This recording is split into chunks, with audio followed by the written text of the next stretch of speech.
We released Terror Storm, A History of Government-Sponsored Terror, in July of 2006. And since then, in just 1 year, it's received more than 7 million views on Google and YouTube alone. We're now releasing Terror Storm 2nd Edition with more than 17 minutes of added, powerful information documenting government-sponsored terror. My friends, if you'd like to get a DVD of Terror Storm and support the filmmakers, visit Infowars.com or PrisonPlanet.com, or you can also go to PrisonPlanet.tv and download a higher quality version. But whatever you do, please spread this free video to everybody you can so that they can wake up to the fact that the New World Order is real and is attacking the people. God bless you. Here is Terror Storm, 2nd Edition.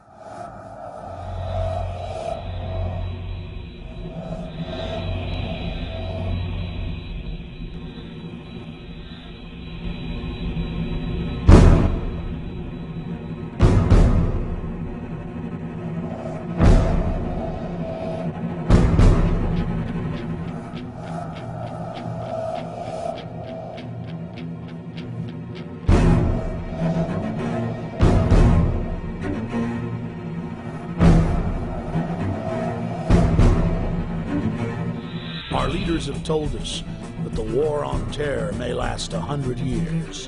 The new kind of war against a shadowy enemy that can never be defeated. Either you are with us, or you are with the terrorists.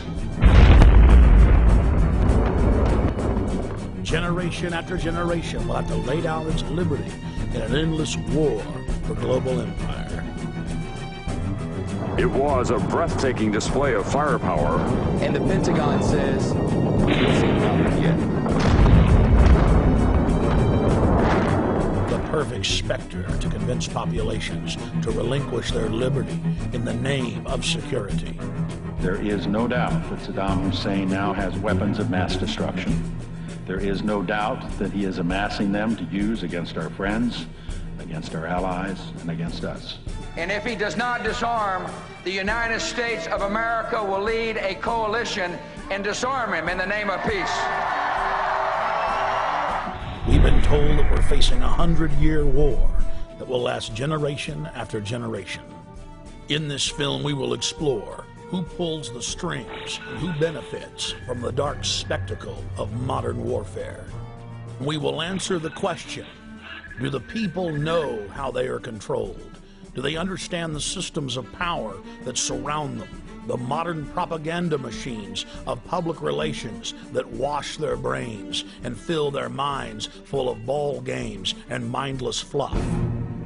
Is the population beginning to realize that governments throughout history have used the specter of fear to drive their populations into acquiescing to total tyranny?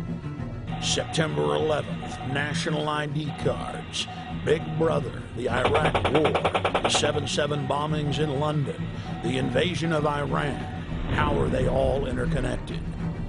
In previous films, we have focused predominantly on September 11th as the foundational event, the pretext for the current geopolitical structure. The smartest thing to do is pull it. And they made that decision to pull. And then we watched the building collapse. National polls show that most Americans and Westerners believe the official story of 9/11 to be a fraud. And a large part of that majority believes that 9/11 was an inside job. But the establishment press continues to contest any alternative view concerning 9/11. In this documentary, we will first look at historical events that are not contested. Events where the fact of government-sponsored terror is not debated, but in fact openly admitted to by Western governments. There are literally hundreds of examples of government-sponsored terrorism in modern history, or what are known as false flag operations. We're going to start by looking at just 5 past examples, then we'll look at several modern cases. What is a false flag? The encyclopedia definition reads, false flag operations are covert operations conducted by governments, corporations, or by other organizations which are designed to appear as if they were carried out by other entities. The name is derived from the military concept of flying false colors, that is, flying the flag of a country other than your own. There are many variants of false flag operations, but one of the most popular carried out by governments is to stage a terror attack or horrible criminal incident and then blame it on your political enemies. One of the best-known cases of a false flag op was carried out by the newly elected Adolf Hitler on February 27, 1933.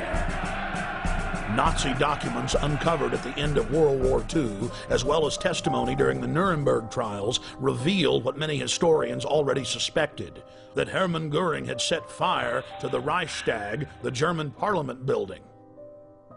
The Nazis then produced their patsy, Marinus van der Lubbe, an extremely mentally handicapped young man who was found rolling around in an alley behind the Reichstag naked. Van der Lubbe was then taken before a Nazi show trial, found guilty, and sentenced to death. He was beheaded on January 10, 1934. Using the crisis he had created to pass laws similar to the USA Patriot Act, Hitler became dictator and set his sights on the world. By March of 1939, Hitler had already seized Czechoslovakia. Having gained both Austria and Czechoslovakia, Hitler desired to move east against Poland. But he did not want to look like the aggressor. Hitler needed an excuse for attacking Poland.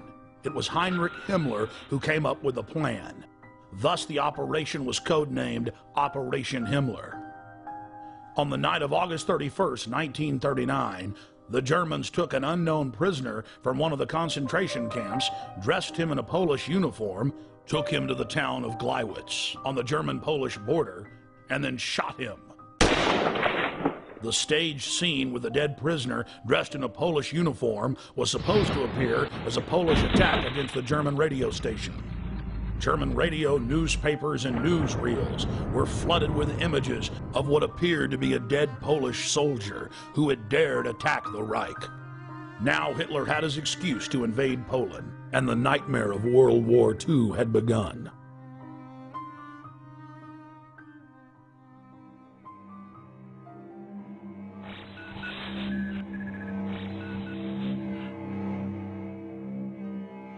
In 1953, the Central Intelligence Agency, working in tandem with MI6, overthrew the democratically elected leader of Iran, Dr. Mohammad Mossadegh. Mossadegh had been educated in the West, was pro-America, and had driven communist forces out of the north of his country shortly after being elected in 1951. Mossadegh then nationalized the oil fields and denied British Petroleum a monopoly. The CIA's own history department at CIA.gov details how U.S. and British intelligence agents carried out terror attacks and then subsequently blamed them on Mossadegh. In the late 1990s, large sections of Operation Ajax were declassified. The field commander of Operation Ajax was none other than the grandson of President Theodore Roosevelt, Kermit Roosevelt. Before his death in 2000, Roosevelt went public to the media, bragging about his patriotism in carrying out terror attacks in Iran and blaming it on the government. The provocations included propaganda, demonstrations, bribery, agents of influence, and false flag operations. They bombed the home of a prominent religious leader and blamed it on Mossadegh. They attacked mosques, machine gun crowds, and then handed out thousands of handbills claiming that Mossadegh had done it. The handbills read, "Up with Mossadegh, up with communism, down with Allah." Dr. Mohammad Mossadegh was incarcerated for the duration of his life. He fared better than many of his ministers who were executed just days after the successful coup for crimes that MI6 and CIA had committed. The CIA then formed the dreaded Iranian Secret Police, or SAVAK, and a 25-year reign of terror and torture then commenced. The operation was seen by Western intelligence agencies as a huge success. The CIA then successfully used the exact same technique in scores of countries to overthrow elected governments and dictators alike.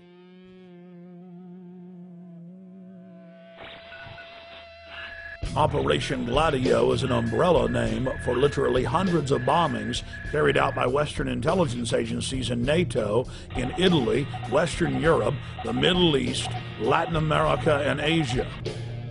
From 1947 until 1981, Italian presidents have gone public admitting Operation Gladio targeted innocent civilians and was to be blamed on leftists and communists.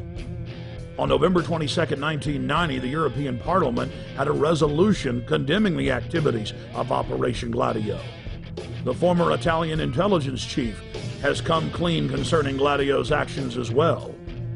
Many other countries have declassified documents concerning Gladio. It is part of the public record that our government and other Western governments targeted trains, buses, schools. Several times operatives zeroed in on school buses, knowing that images of dead children would get the population hopping mad and ready to relinquish their liberties. A particularly bloody bombing at the central station of Bologna, Italy, on the morning of August 2, 1980, which killed 85 people and wounded more than 200, caused some Italian officials to break their silence and begin to expose just a small part of this wicked operation. And now the Gulf of Tonkin incident. In the summer of 1964, President Lyndon Baines Johnson needed a pretext to commit the American people to the already expanding covert war in Southeast Asia. 3 communist PT boats attacked an American destroyer off the coast of Vietnam yesterday, and today President Johnson's response was hard and tough. To any armed attack upon our forces, we shall reply. To any in Southeast Asia who ask our help in defending their freedom, we shall give it.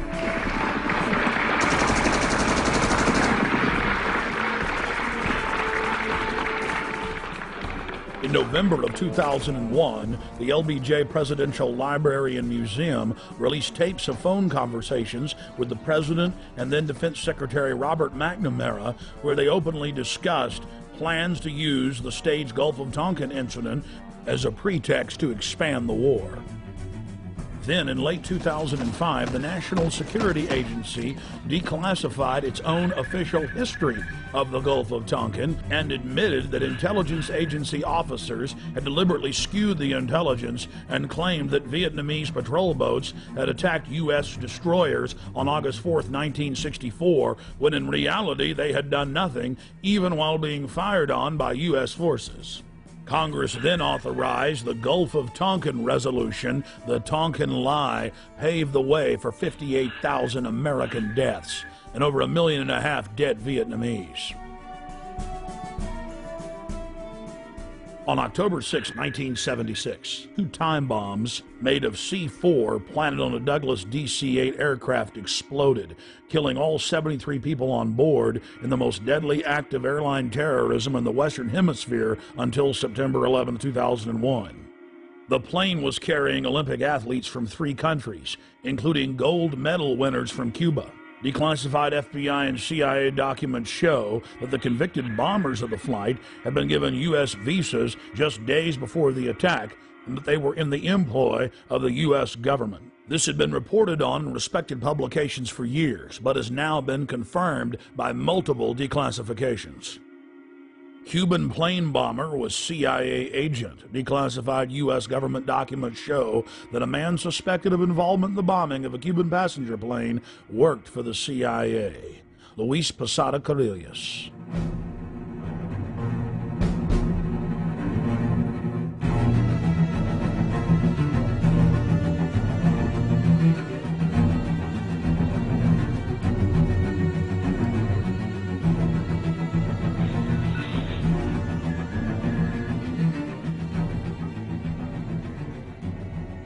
In the early 1960s, the chairman of the Joint Chiefs of Staff, Ella Lemonster, concocted a plan for false flag operations as a pretext to invade Cuba and for war with the Soviet Union.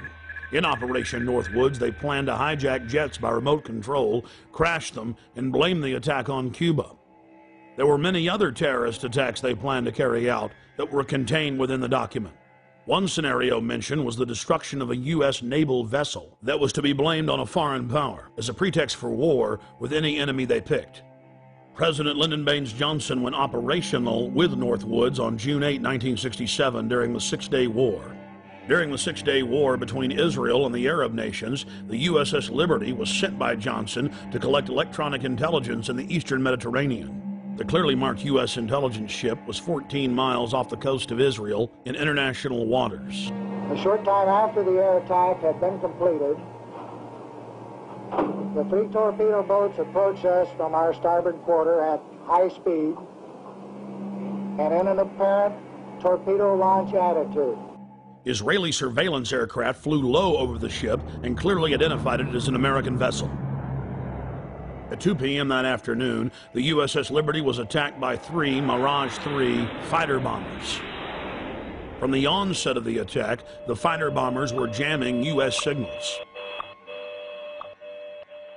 Not only were they jamming U.S. signals specifically, they were also unmarked, the only unmarked aircraft in Israel's arsenal. The fighter bombers strafed the ships with their cannons, dropped conventional munitions and napalm on the ship, repeatedly from stem to stern. After the Mirages had done their work, the ship was hit by medium bomber Dassault missiles carrying napalm and other munitions like white phosphorus. The USS Liberty was then attacked by 3 Israeli torpedo boats bearing Israeli flags. The torpedo gunboats opened fire with high-caliber machine guns and launched torpedoes. A single torpedo struck the ship, blowing a hole in both sides, entering the ship and leaving a 30-foot exit hole when it exploded. Then the torpedo boats began strafing life rafts in the water, an international war crime. While all of this was happening, the oversized American flag flew clearly above the ship. The attack on the Liberty went on for hour after hour after hour. During the entire attack, the USS Liberty continually called the Sixth Fleet that was nearby, begging for air support or rescue. 2 aircraft carriers in the Med responded by launching fighter aircraft. Unbelievably, they were recalled by the White House. Rear Admiral Geist, then commanding the carriers in the Sixth Fleet, called Washington personally to confirm the recall order. Secretary of Defense McNamara came on the line, and then President Johnson himself told Geist, "I want that goddamn ship going to the bottom. No help. Recall the wings." Imagine being Admiral Geist begging the president to allow you to defend an American ship that's under attack and being told by him that he wants the ship going to the bottom. Despite the fact that the U.S. carriers withdrew their help, a Russian spy ship appeared and witnessed part of the attack. After 3 hours into the attack, the Israelis withdrew because there were witnesses, allowing the damaged USS Liberty to limp to safety. 40 years after the attack on the USS Liberty, we know exactly what happened. I've interviewed former chairman of the Joint Chiefs of Staff, Admiral Thomas Moorer. I've interviewed the admirals that were on the line who heard what President Johnson said. I've even talked to the head JAG officer of the Navy, who was ordered to falsify the reports and cover up what had really happened. One of the Israeli pilots has gone public as well, saying that 3 times he refused over his radio to headquarters to attack the ship, saying clearly that it was an American ship in international waters and an ally. He was ordered under threat of court-martial to engage the ship. In a nutshell, this is what happened. President Johnson had personal control over the ship, parked it in the Mediterranean, made a backroom deal with Israel to attack it with an order to kill all aboard. Then the attack on the ship was to be blamed on Egypt. The U.S. would enter the war and take over the entire Middle East. In the aftermath of the attack on the most highly decorated ship in U.S. history, the captain and his entire crew were told they would spend life in prison or be killed if they told anyone what happened. Captain William L. McGonigal was given the Congressional Medal of Honor in secret and told not to tell anyone that he had won the award.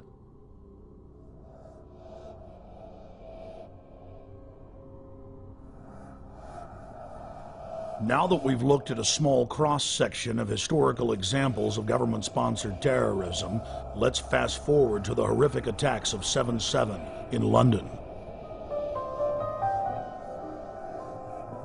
Tony Blair, leader of the pro-war Labour Party, had lost a huge number of seats in the Parliament and was fighting to keep his position as Prime Minister. And then right on time, the bombings of 7/7 and 7/21 occurred. Within days of the London bombings, evidence began to emerge indicating Western intelligence agency involvement. I traveled to London from Austin, Texas, to personally investigate.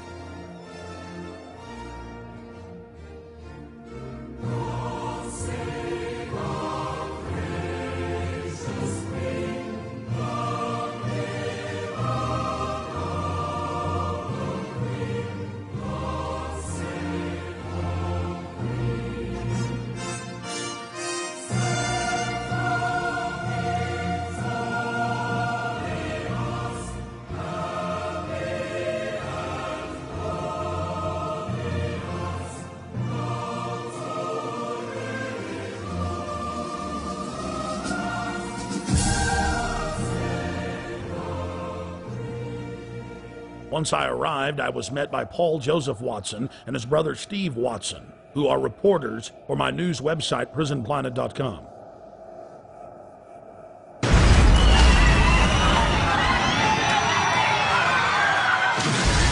To understand the London bombings and who perpetrated them, you first need to look at 3/11/2004, the bombings in Madrid, Spain.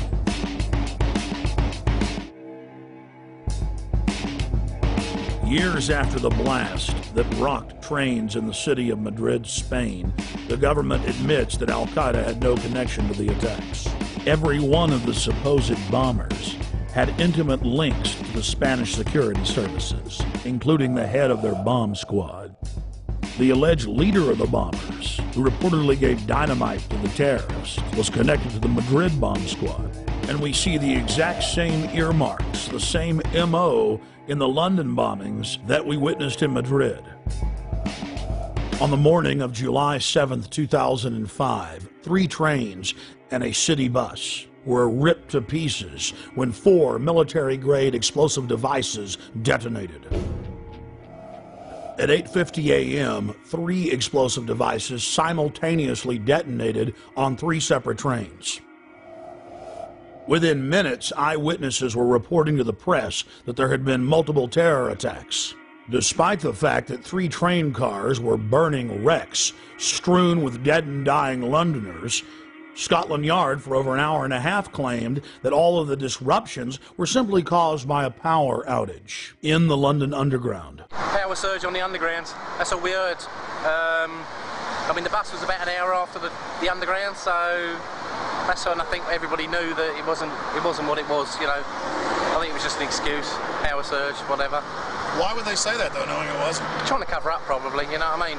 So there wasn't no panic and everybody sort of like just get on with everything, you know, so.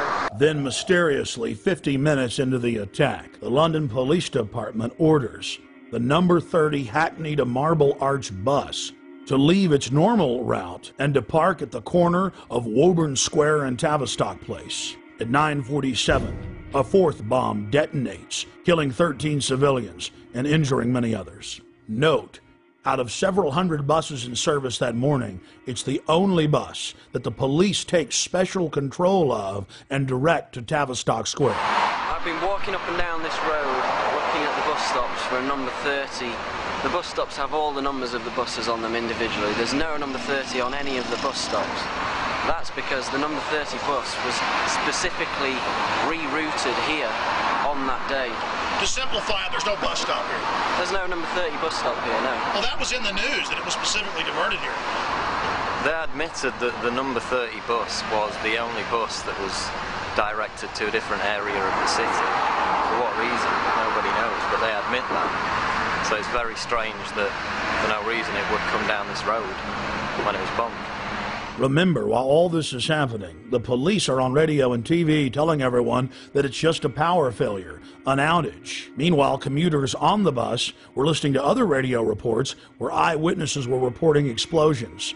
The supposed bomber on the bus with the rucksack became panicked and began looking in his rucksack in what witnesses said was a confused and frightened manner. Weeks later, police detectives investigating the case said that all 4 of the bombers on the 3 trains and the bus didn't fit the MO, the modus operandi of bombers. They bought 2-way tickets. They'd played games of cricket the night before. They had good jobs and happy families. One of the alleged bombers was caught by surveillance camera arguing with the ticket clerk about the price of his pass. After Scotland Yard detectives had a chance to talk to some of the eyewitnesses from the bus and the trains, they stated clearly on the record that they believed that the bombers did not know that they had explosives in their backpacks. This was only one of many huge developments in the case that only received bare mentions in the back of the newspaper. The July 29th edition of Fox News Channel's Dayside program revealed that the so-called mastermind of the 7/7 bombings, Harun Rashid Aswat, is a British intelligence asset. Former Justice Department prosecutor and FBI terror expert John Loftus exposed the fact that Aswat was being protected by MI6 and was clearly under their control. Aswat is believed to be the mastermind of all the bombings in London. On the 7/7 and 7/21, this is the guy, we think. This is the guy, and what's really embarrassing is that the entire British police are out chasing him, and one wing of the British government, MI6, or the British Secret Service, has been hiding him. And this has been a real source of contention between CIA, Hold on, the John. Justice Department, and Britain. MI6 has been hiding him. Are you saying that he has been working for them? Oh, I'm not saying it. This is what the Muslim Sheikh said in an interview in a British newspaper back in 2001. So he's a double agent, or what? He's a double agent. So he's working for the Brits to try to give them information about Al-Qaeda, but in reality, he's still an Al-Qaeda operative. Yeah. The CIA and the Israelis all accused MI6 of letting all these terrorists live in London. Now, we knew about this guy Aswat. Back in 1999, he came to America. The Justice Department wanted to indict him in Seattle because him and his buddy were trying to set up a terrorist training school in Oregon. The headquarters of the U.S. Justice Department ordered the Seattle prosecutors not to touch Aswat. Hello. Now, hold on. Why? And that's, well, apparently Aswat was working for British intelligence. Now, there's a split of opinion within U.S. intelligence. Some people say that the British intelligence fibbed to us. They told us that Aswat was dead, and that's why the New York group dropped the case. That's not what most of the Justice Department thinks. They think that it was just, again, covering up for this very publicly affiliated guy with Al Mujarrab. He was a British intelligence plant. Our CIA says, okay, let's arrest him, but the Brits say no again? The Brits say no. Now, at this point, 2 weeks ago, the Brits know that the CIA wants to get a hold of Harun. So what happens? He takes off again. Goes right to London. He isn't arrested when he lands. He isn't arrested when he leaves. Even though he's on a watch list. He's on the watch list. The only reason he could get away with that was if he was working for British intelligence. He was a wanted man.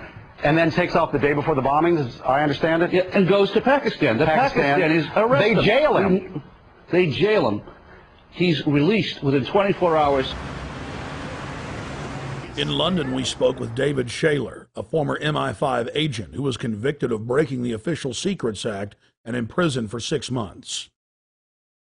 With regard to 7/7, there has been a witness report now included in a local British newspaper called the Cambridge Evening News, in which somebody who was on one of the tube trains says that he didn't see a man with a rucksack.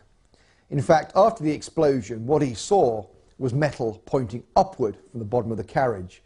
That would indicate, of course, that the bomb was not carried onto the tube train, but was in fact attached underneath it.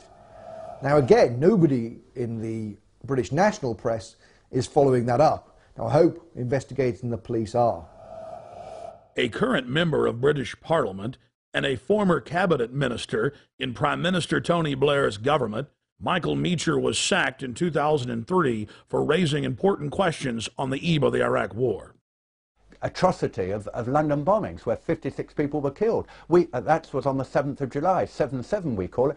It's a very convenient way of ensuring there is fear of ensuring that there is control, and of ensuring that those who are in the know, and of course we cannot tell you because it is all secret, are in a position of extreme power. As part of our inquiry into the London bombing, we wanted to investigate the suspicious death of Jean-Charles de Mendes. Within days of his brutal murder at the Stockwell tube station in the London Underground, evidence of a cover-up began to emerge. We were at the station just a week after he was killed, and many of the facts we've covered were already public knowledge. But still, some of the locals made excuses for the police. What did you witness with the unfortunate Brazilian man that died?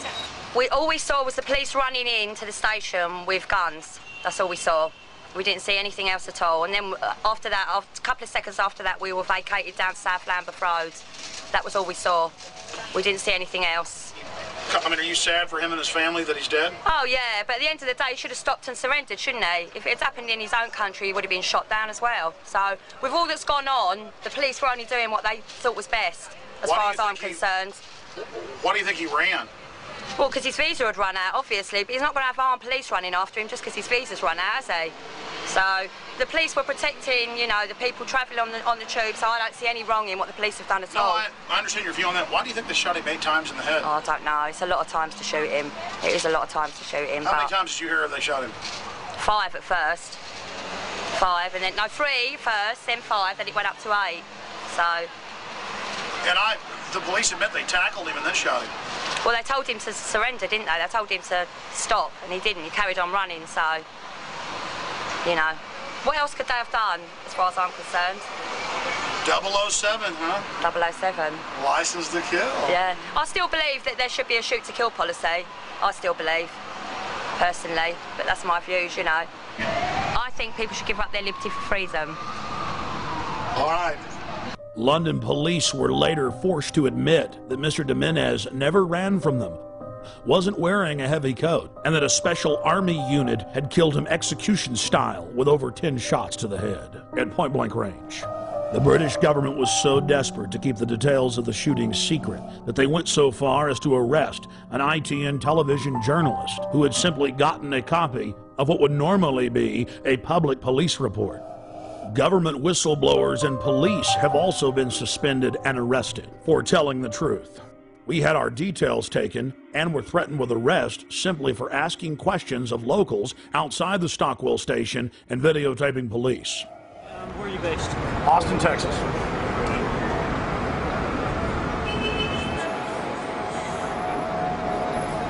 Alex, I'll take your date for 21174.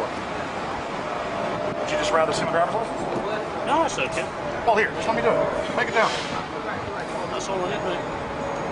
Well, I mean... And you're just, you're filming for a program back in the States or something? Exactly. In fact, I think it'll probably be broken into...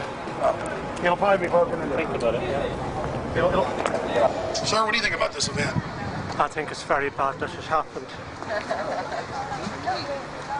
What do you think should happen? I think the policy of shooting should have been more thoroughly thought out. I'm afraid there must have been a terrible mistake here. I feel very sorry for the family and very sorry for the policeman that made a horrible mistake. Yeah, it's going to be bad for everybody. It's a tragedy all around, I think. Thank you.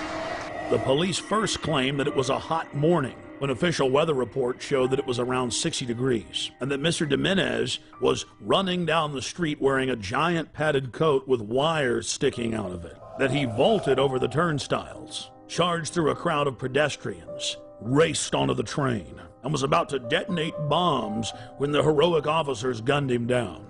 The authorities then conveniently claimed that all the surveillance cameras malfunctioned that morning. Police have now been forced to admit, thanks to watchdogs in their ranks, that none of the cameras malfunctioned, and they've now released the video. The government has now been forced to admit that he was wearing a light denim jacket, and there were no wires of any type. Police that weren't part of the special military unit didn't know why they killed him. The police had followed him from his home. They knew that he was a Latin Brazilian working in England as an electrician. They followed him for 30 minutes as he walked from his home towards the station. Once in the station, he calmly picked up a Metro paper, paid for his ticket with his Metro Oyster card, and then walked onto the train. Passengers then reported that they were told to get off the train. Once they'd stepped off, still looking through the windows, they saw the Special Forces police squat on Mr. de Mendez and shoot him over 10 times in the head. Witnesses said de Mendez looked at the authorities as if he knew them. He was like a scared rabbit, and he was killed execution style. The question is why? A special military hit team stalked him and tracked him from his home to the train station, and then killed him in cold blood, making sure he was dead. It's well known that if somebody has a bomb, you don't shoot at them, and you certainly don't get near them. No, Mr. de Mendez had seen something he wasn't supposed to see. He learned a little too much, and he had to be eliminated. Within hours of the 7/7 bombings, Israeli army radio was reporting that Benjamin Netanyahu, the former prime minister of Israel, had been warned not to leave his hotel that morning to attend a meeting less than 100 yards away from one of the train stations that was bombed. The Associated Press ran the headline, "Netanyahu changed plans due to warning." Then the current Prime Minister, Ariel Sharon's office, instructed Israeli officials not to give interviews to the foreign media concerning the warning. Israel's Foreign Office attempted to spin the story, saying that they'd given a general warning to the British that day. Then, several weeks later, the head of Mossad told a major German newspaper that he indeed had issued a warning to Benjamin Netanyahu at 8:40 a.m., 10 minutes before the first blast. Conveniently for authorities, the bus surveillance camera malfunctioned. Something else happened that was convenient for the establishment line. All 4 of the supposed bombers' identification cards survived unscathed at all 4 events. But there was just one problem. In one case, one of the bombers' IDs was found at 2 separate locations. As the evidence mounts, it is crystal clear. Only criminal elements of the British government could stage the attacks and then engage in the cover-up. The reason the Netanyahu story is important is it clearly shows that other intelligence agencies were aware of what was going on in London that day and took necessary precautions to protect their Minister of Finance. In 1994, the Israeli embassy in London was bombed. This was at a time when I was in the service. I joined the Middle Eastern section shortly after that, and I was actually astounded to read a document written by a senior MI5 officer who'd seen all the information coming in about this attack, and he said that he believed that the Israelis had bombed their own embassy. In any staged terror attack, governments have to be extremely careful to keep the operation shielded, compartmentalized. Most people in government are moral individuals who believe that they're standing up for their nation's sovereignty or its national interest, and it's absolutely essential to keep them in the dark. One of the chief tools used by governments as a smokescreen is staging exercises or drills at the exact same time and exact same places as real events. When the Oklahoma City Federal Building was bombed, the Bureau of Alcohol, Tobacco, and Firearms was staging an anti-terror drill with their bomb squad on the morning of April 19, 1995, at the same time that the real event took place. On the morning of September 11, 2001, the Pentagon was running 5 separate drills, 2 of the drills targeting the exact same targets at the exact same time. That caused NORAD to stand down, believing it was just a drill. And London was no different. It's important to note that those taking part in the drills need not know that they're part of a larger operation. In fact, it's better for the conspirators that they not be informed. One of the chief reasons this is done is so that if any of the operatives carrying out the attack are caught by other elements of the government, they can simply claim that they were taking part in a drill or an exercise. NSA, Infopol 9, and Echelon-type systems that are scanning for terrorist chatter will be fooled into believing they've simply picked up part of an exercise. On the morning of 7/7 in London, there was a simultaneous exercise targeting the exact same trains, the exact same bus, at the exact same locations, at the very same time. What we're supposed to believe is some kind of coincidence. There was also an anti-terrorist drill going on 7/7. And again, just like 9/11, they were talking about attacks on the same targets, the same kind of tube stations, and exactly the same time as the actual attack happened.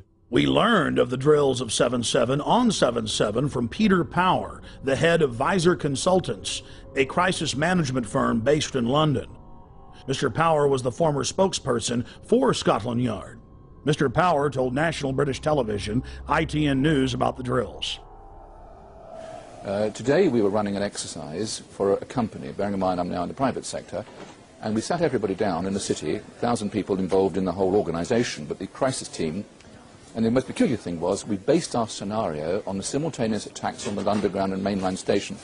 So we had to suddenly switch an exercise from fictional to real. And one of the first things is, get that bureau number. When you have a list of people missing, tell them. And So it took a long time. Just to get this right, you were actually working today on an exercise that envisioned virtually this scenario. Almost precisely. I was up until 2 o'clock this morning because it's our job, my own company, Visor Consultants. We specialise in helping people to get their crisis management response. How do you jump from slow time thinking to quick time doing? And we chose a scenario with their assistance which is based on a terrorist attack because they're very close to a property occupied by Jewish businessmen. They're in the city, and there are more American banks in the city than there are in the whole of New York. A logical thing to do. And I've still got the... I was going to say, how extraordinary today must feel for you as it unfolds. He repeated himself to BBC Radio 5. The thing that concerns me is that what are we doing for the thousands of men and women actually who are in London working? And I say that because at 9:30 this morning we were actually running an exercise for over a company of 1,000 people in London based on simultaneous bombs going off precisely at the railway stations that happened this morning. So I still have the hairs on the back of my neck standing upright. To get this quite straight, you were running an exercise to see how you would cope with this, and it happened while you were running the exercise? Precisely, and it was about 9:30 this morning. We'd planned this for a company, and for obvious reasons I don't want to reveal their name, but if they're listening they'll know it. And we had a room full of crisis managers for the first time they met, and so within 5 minutes we made a pretty rapid decision. This is the real one. And so we went through the correct drills of activating crisis management procedures to jump from slow time to quick time thinking and so on. If we use a standard actuary employed by major insurance companies to calculate the probability of these events coinciding in a 10-year mean, we learn that the probability of this happening is greater than 1 in 300 tetragillion. To put that in perspective, that's a number with 41 zeros behind it. That is trillions and trillions and trillions and trillions and still more trillions times greater than all the grains of sand in all the world. To put that number in perspective, it has 41 zeros. Scientists using supercomputers have estimated that the Earth has over 7 quintillion grains of sand. A quintillion has 18 zeros. It would appear as some way of stopping the response of the emergency services or providing some kind of cover for what must be operations orchestrated in some way by the state. The evidence is overwhelming. All the telltale signs are there of government-sponsored terror. Only the British government had the know-how to carry out the attacks and to control the situation before and after the bombings. And of course, there's all the other admitted cases where the British government has hired terrorists to carry out assassinations or carried out bombings in their own country as a pretext for political control. And then, of course, there's qui bono, Latin for who benefits, who stands to gain. In the weeks leading up to 7/7, Tony Blair's poll numbers had fallen to the lowest point in his 7-year administration. Blair came an inch from losing control of the parliament and was fighting calls from within his own party to step down as prime minister.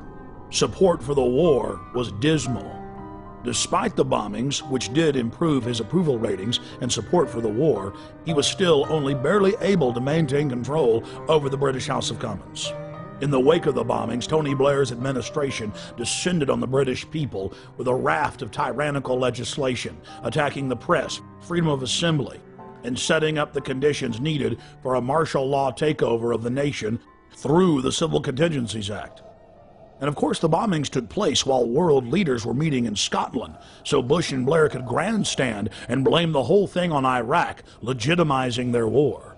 Despite the fact that the G8 World Summit was coming to England on July 7th, the British government lowered the terror threat on the London Underground in early June and conveniently lowered security.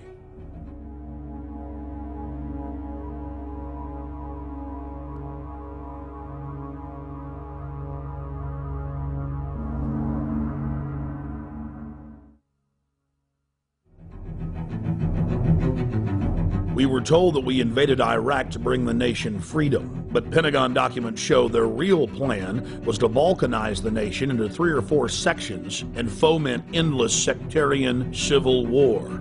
The true objective was to ensure the nation remained in turmoil as a pretext to build permanent military bases, as well as delivering long-term profits to defense contractors. Think about it. Do defense contractors make more money if they were just in Iraq a year? Or now the projected decade? United States, British, and Israeli forces have all been caught repeatedly carrying out staged terror attacks in Iraq in an attempt to keep the war going. In the interest of time, we'll look at just one example.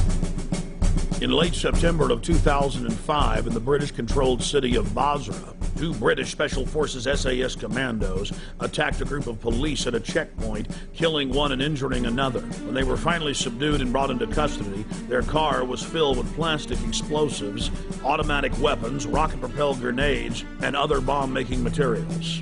Why would members of Britain's most elite fighting force, the Special Air Services, be dressed up like Arabs out shooting police with a car full of plastic explosives in a city that had been racked by sectarian violence? The governor of Basra in Iraq ordered that the British soldiers be held for trial for the murder they'd committed.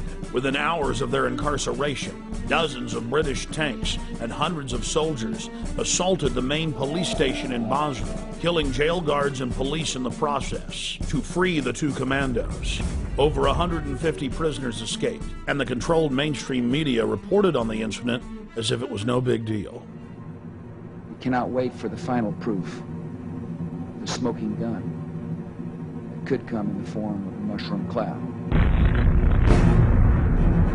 The United States knows that Iraq has weapons of mass destruction. Saddam Hussein already possesses 2 out of the 3 key components needed to build a nuclear bomb. In early February of 2006, members of the British government leaked documents that the White House admits are authentic.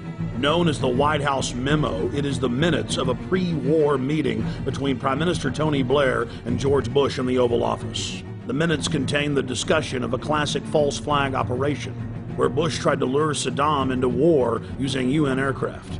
Mr. Bush told Tony Blair of the extraordinary plan during a meeting in the White House on January 31, 2003, 6 weeks before the war started, the Times of London reported. The Times reads, President Bush had plans to lure Saddam Hussein into war by flying an aircraft over Iraq painted in UN colors in a hope he would shoot it down. The memo also contained details of President Bush's plan to have defectors claim they had seen weapons of mass destruction that didn't exist.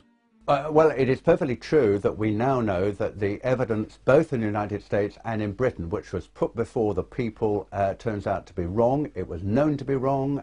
It was fed to Parliament. It was fed to Congress in order to get the necessary support. But we don't want the smoking gun to be a mushroom cloud.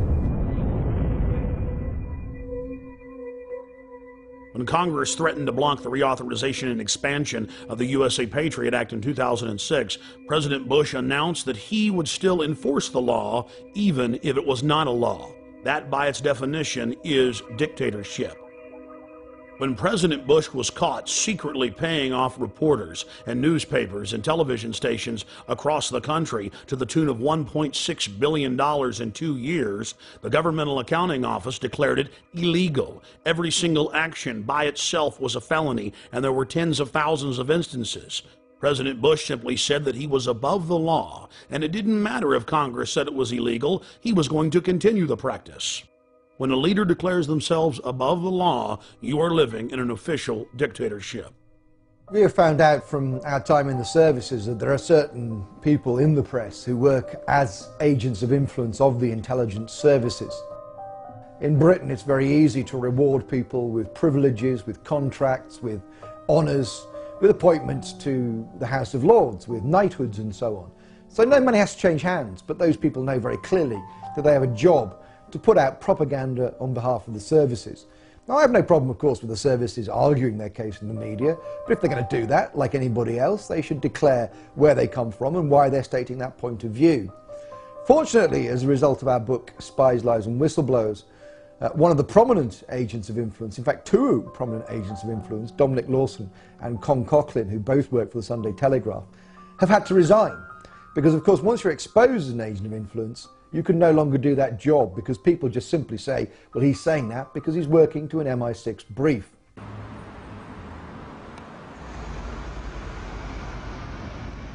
When Congress informed Bush that secret arrest, secret detention, and torture was illegal, he simply had his Attorney General, Alberto Gonzales, issuing a policy paper claiming that it was lawful. Known as the infamous torture memos, Gonzales said that they would simply stop calling it torture and call it pressure, and that if someone died in custody from torture, that was acceptable. But White House counsel John Yoo went even further. In memos that he wrote for the president that were used by the military as their authority to engage in torture, he stated that they could even torture small children in front of their parents, in some cases sexually. And in another shocking turn, President Bush has taken to signing pieces of legislation that haven't even passed the Congress. President Bush was also caught engaging in warrantless searches using the National Security Agency to spy on the American people. Bush claimed that he had executive authority to ignore any federal law he wished. The 1878 Posse Comitatus law bars the military from engaging in law enforcement activities against the American people. Bush was caught using the Defense Intelligence Agency, a branch of the Pentagon, to spy on peaceful anti-war activists. He again claimed that he was above the law. Bush then claimed that the Constitution gave him the right to spy on the American people. Of course, the Constitution and Bill of Rights says the exact opposite. In the midst of the scandal, the retiring head of the National Security Agency went before the National Press Club and informed everyone that there was no need of a warrant in America. He chastised a reporter who claimed that you needed probable cause to search someone. He said all that was needed was that it be, quote, reasonable, and the government would decide what was reasonable. My understanding is that the Fourth Amendment of the Constitution specifies that you must have probable cause to be able to do a search that does not violate an American's right against unlawful searches and seizures. Actually, the Fourth Amendment actually protects all of us against unreasonable search and seizure. But that's what it says. The measure is probable cause, I believe. The amendment says unreasonable search and seizure. But does it not say probable? No. The court standard, the legal standard, search and seizure. The legal standard is probable cause. General, you used the terms just a few minutes ago, we reasonably believe. And a FISA court, my understanding is, would not give you a warrant if you went before them and say, we reasonably believe. You have to go to the FISA court, or the Attorney General has to go to the FISA court and say, we have probable cause. And so what many people believe, and I'd like you to respond to this, is that what you've actually done is crafted a detour around the FISA court by creating a new standard of reasonably believe in place of probable cause, because the FISA court will not give you a warrant based on reasonable belief. You have to show a probable cause. Could you respond to that, please? Sure. I didn't craft the authorization. I am responding to a lawful order. All right? The Attorney General has averred to the lawfulness of the order. I will now read the Fourth Amendment in its entirety. The right of the people to be secure in their persons, houses, papers, and effects against unreasonable searches and seizures shall not be violated, and no warrant shall be issued but upon probable cause, supported by oath or affirmation, particularly describing the place to be searched and the persons or things to be seized. Notice the Fourth Amendment clearly states no warrant shall be issued but upon probable cause, and that must be supported by an oath or affirmation, and particularly describing the place to be searched and the persons or things to be seized. That is the definition of reasonable. Reasonable is having a witness and having probable cause, and specifically knowing what has been done that is wrong and against the law that you're searching for, not just, oh, we say we're being reasonable. The National Security Agency director clearly knew what he was doing. He knows that 99% of Americans have no idea what the Fourth Amendment actually says. So he claims that it's okay for them to spy on us without a warrant, counting on us being ignorant. That ignorance needs to end. Or maybe he's looking at a Fourth Amendment that the rest of us haven't seen. Several years into the occupation of Iraq, President Bush told the world that they had freedom of the press. Now it's been revealed that if you write one story critical of the occupational government, you are instantly arrested and sentenced on average to 30 years in prison. In some cases, reporters are simply executed or tortured. Then it came out that the Pentagon was covertly controlling almost every major newspaper in Iraq and that PR firms were writing most of the stories in the United States. But it's not just going on in Iraq. Billions and billions of dollars a year are spent paying off reporters, planting fake news stories, and producing fake newscasts. The military calls this InfoWars, seizing the mind of the enemy, and they are treating the American people like an enemy. When you learn that the Pentagon, the CIA, and the White House are openly engaging in military-style propaganda against the American people, then you begin to realize why large portions of the American population simply don't have their facts straight. We asked David Shaler about MI5 and MI6 connections to Al-Qaeda. I learned of an operation in which MI6, the British External Intelligence Service, had funded Al-Qaeda to carry out an operation to try and assassinate Colonel Gaddafi of Libya. And once I'd become briefed on a plot in which MI6 was funding our terrorist enemies without government permission, I no longer wanted to be part of that setup. We also spoke with former MI5 agent Annie Machon, herself a whistleblower exposing MI5 and MI6 wrongdoing. I went public in conjunction with my partner because we'd seen so many dreadful things going on and we believe that the British public deserves better protection. My own, not so much government but intelligence services, were carrying out operations in which innocent Libyans died. David was briefed officially by MI6 officers on their attempt to assassinate Colonel Gaddafi by funding Al-Qaeda in Libya. So I felt the need to say something about that. It took a long time to have the courage to be able to do that with the newspapers in this country, but eventually I decided that was the only way forward.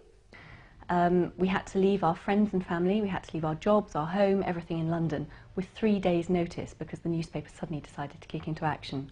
I lived in exile for 3 years. In fact, when I actually tried to use a legal route to alert the British government about MI6 funding Al-Qaeda, I was the one thrown in prison. We then tried to negotiate with the government. We tried to say, please take our evidence about the crimes we've seen. The government refused then, and to this day, 8 years on, they are still refusing to take David's evidence and my evidence about crimes committed by our intelligence agencies. We have sources who have told the press, sources in America from the State Department and the CIA have confirmed that payments were made to a group in Libya that was associated with Osama bin Laden. A document actually appeared on the internet which predates the attack and describes exactly the modus operandi, the way of carrying out the attack, the timing of the attack, the people involved, the Islamic extremists and so on, that I described when I went on the record. As a result of the attacks on 7/7, the British people seem much more complacent and will allow the state to infringe their liberties in a way that they wouldn't allow them to do otherwise. While in London, I learned that Parliament had just passed a law that would ban any type of free speech within several miles around the British Parliament building. Blair's approval ratings go up when there is an event. Bush's approval ratings go up when there is an event. What, quote, Muslim extremists in their right mind would carry out an operation that would empower the New World Order global empire whose epicenter is London and New York and D.C.? Why would anybody put up with this? My friends, never give up your liberty. Stand up against tyranny. Learn the truth and find out who has the motive. Find out who has the motive to scare you into submission, to intimidate you, to bully you into accepting their wars of global war and empire and genocide. At a time like this, I think people are prepared to give up a little bit of their liberty, aren't they? Just a bit. I mean, yeah, it's okay. I mean, if you've got nothing to hide, it's not really a problem, is it? I think we should be just a bit firmer on what we've allowed here. I think we've been too democratic and we've been too soft. What it's done to people who wish to demonstrate is increasingly worrying. A lot of demonstrations, both at Genoa, at the G8 at Gleneagles, many other places around the world, There is no wish of those who demonstrate, in my view, for violence. They disagree profoundly with what their governments are doing. I'm not saying whether they're right or wrong. I'm simply saying that they should have the right to do so without harassment, intimidation, or indeed being charged, attacked, and being seriously injured. Because the only ones who are going to be allowed to have the big loudspeakers out in the public areas, just like in China, are going to be the state. I must say one of the things that does concern me is Brian Hoare, who camped outside Parliament in the square, which actually faces the parliamentary buildings, faces the large iron gates where ministers come in and MPs go in and out. It may be ignored, he may be laughed at, he may be mocked, but at least he is able to do it, and some people may listen, and you may have more effect than we realise. Now, we call that, or at least we used to call that, free speech. What about the Freedom Lady, the Statue of Liberty? Well, I did hear a rumor that the Statue of Liberty has been brought in for questioning. She may be with Al-Qaeda. You're probably right. 6 times they've taken me to court. Oh no, we took them to court this time, by the way. We took Mr. Charles Clark, the Home Secretary, and Mr. Ian Blair, the Commissioner of Police. I was the complainant, they were the defendants, and it was found in my favour. It is very much a concern that we've actually got an Act of Parliament which in one of its sections is clearly designed to prevent him or people like him putting across a message which they feel passionately about and which could be heard within the confines of Parliament. I find that very worrying. I bullhorned Parliament 3 days before the law went into effect. George Bush carried out 9/11. Do you think some people in a cave, were able to have NORAD stand down? Do you think that people in a cave were able to have all of this happen? It's a total and complete fraud. The New World Order is using terror to scare you into submission, and they will be defeated. And here in this supposed free country where they're trying to pass a law to stop this, they're here to talk to us. I witnessed local activists bullhorning Parliament, and the local police didn't have a problem with that. But as soon as I got on the bullhorn and began talking about pertinent issues, they became very upset and enrolled me into some type of troublemaker database. You've got to understand that governments stand to gain from terror, to scare you into submission, to attack. Dick Cheney, in September of 2000, openly wrote a document called Rebuilding America's Defenses. And he said, we need a Pearl Harbor event. The U.S. government wants to carry out terror attacks to blame it on their enemies. 9/11 was a self-inflicted wound. 9/11 was an inside job. It was orchestrated. It was engineered by the globalists. A few weeks after returning to the United States, I then read in the newspapers in horror that I had indeed been enrolled in a terrorist database. The identity cards, the compulsory identity cards that have been proposed for the first time in our history, around about 80% of the British people oppose the introduction of these cards. And it's not just cards, it's the databases that go behind that allows the state to access private information and so on. And yet as a result of 7/7, it seems that these things will be steamrolled through our Parliament. Wherever we look at the moment, there are assaults on civil liberties as a result, of course, of the so-called war on terror. Similar guidelines have been implemented inside the United States. A Virginia anti-terror training manual lists property rights activists as potential terrorists. A Texas manual lists those wearing Levi's jeans, having cell phones, and who are, quote, friendly towards the police as potential terrorists. In Arizona, they list those that make frequent references to the U.S. Constitution as potential terrorists. All of these guidelines have been produced by the federal government and distributed at the state level. The federal government itself has told police to be on the lookout for drivers who have road almanacs or driver atlases. All across the planet, governments are restricting free speech and setting up so-called free speech zones to stop their populations from demonstrating. Months later, Paul and Steve Watson came to Texas and joined me live on my radio broadcast to discuss the aftermath of the London bombings. We are joined in studio by Steve Watson and Paul Watson. Guys, you've been in the United States now for about 7 days. How have you liked it? It's been pretty good so far. Obviously, it's all Western culture, so it's pretty similar. But when we were in London, I mean, there were so many facets to it. But what was it like to have the police march up to you and tell you to turn your camera off when you were just on a public street interviewing people? Well, I mean, the fear-mongering at the time, we were there right after the bombings, 3 weeks after the first bombings, I believe, but then there was the second failed attempt.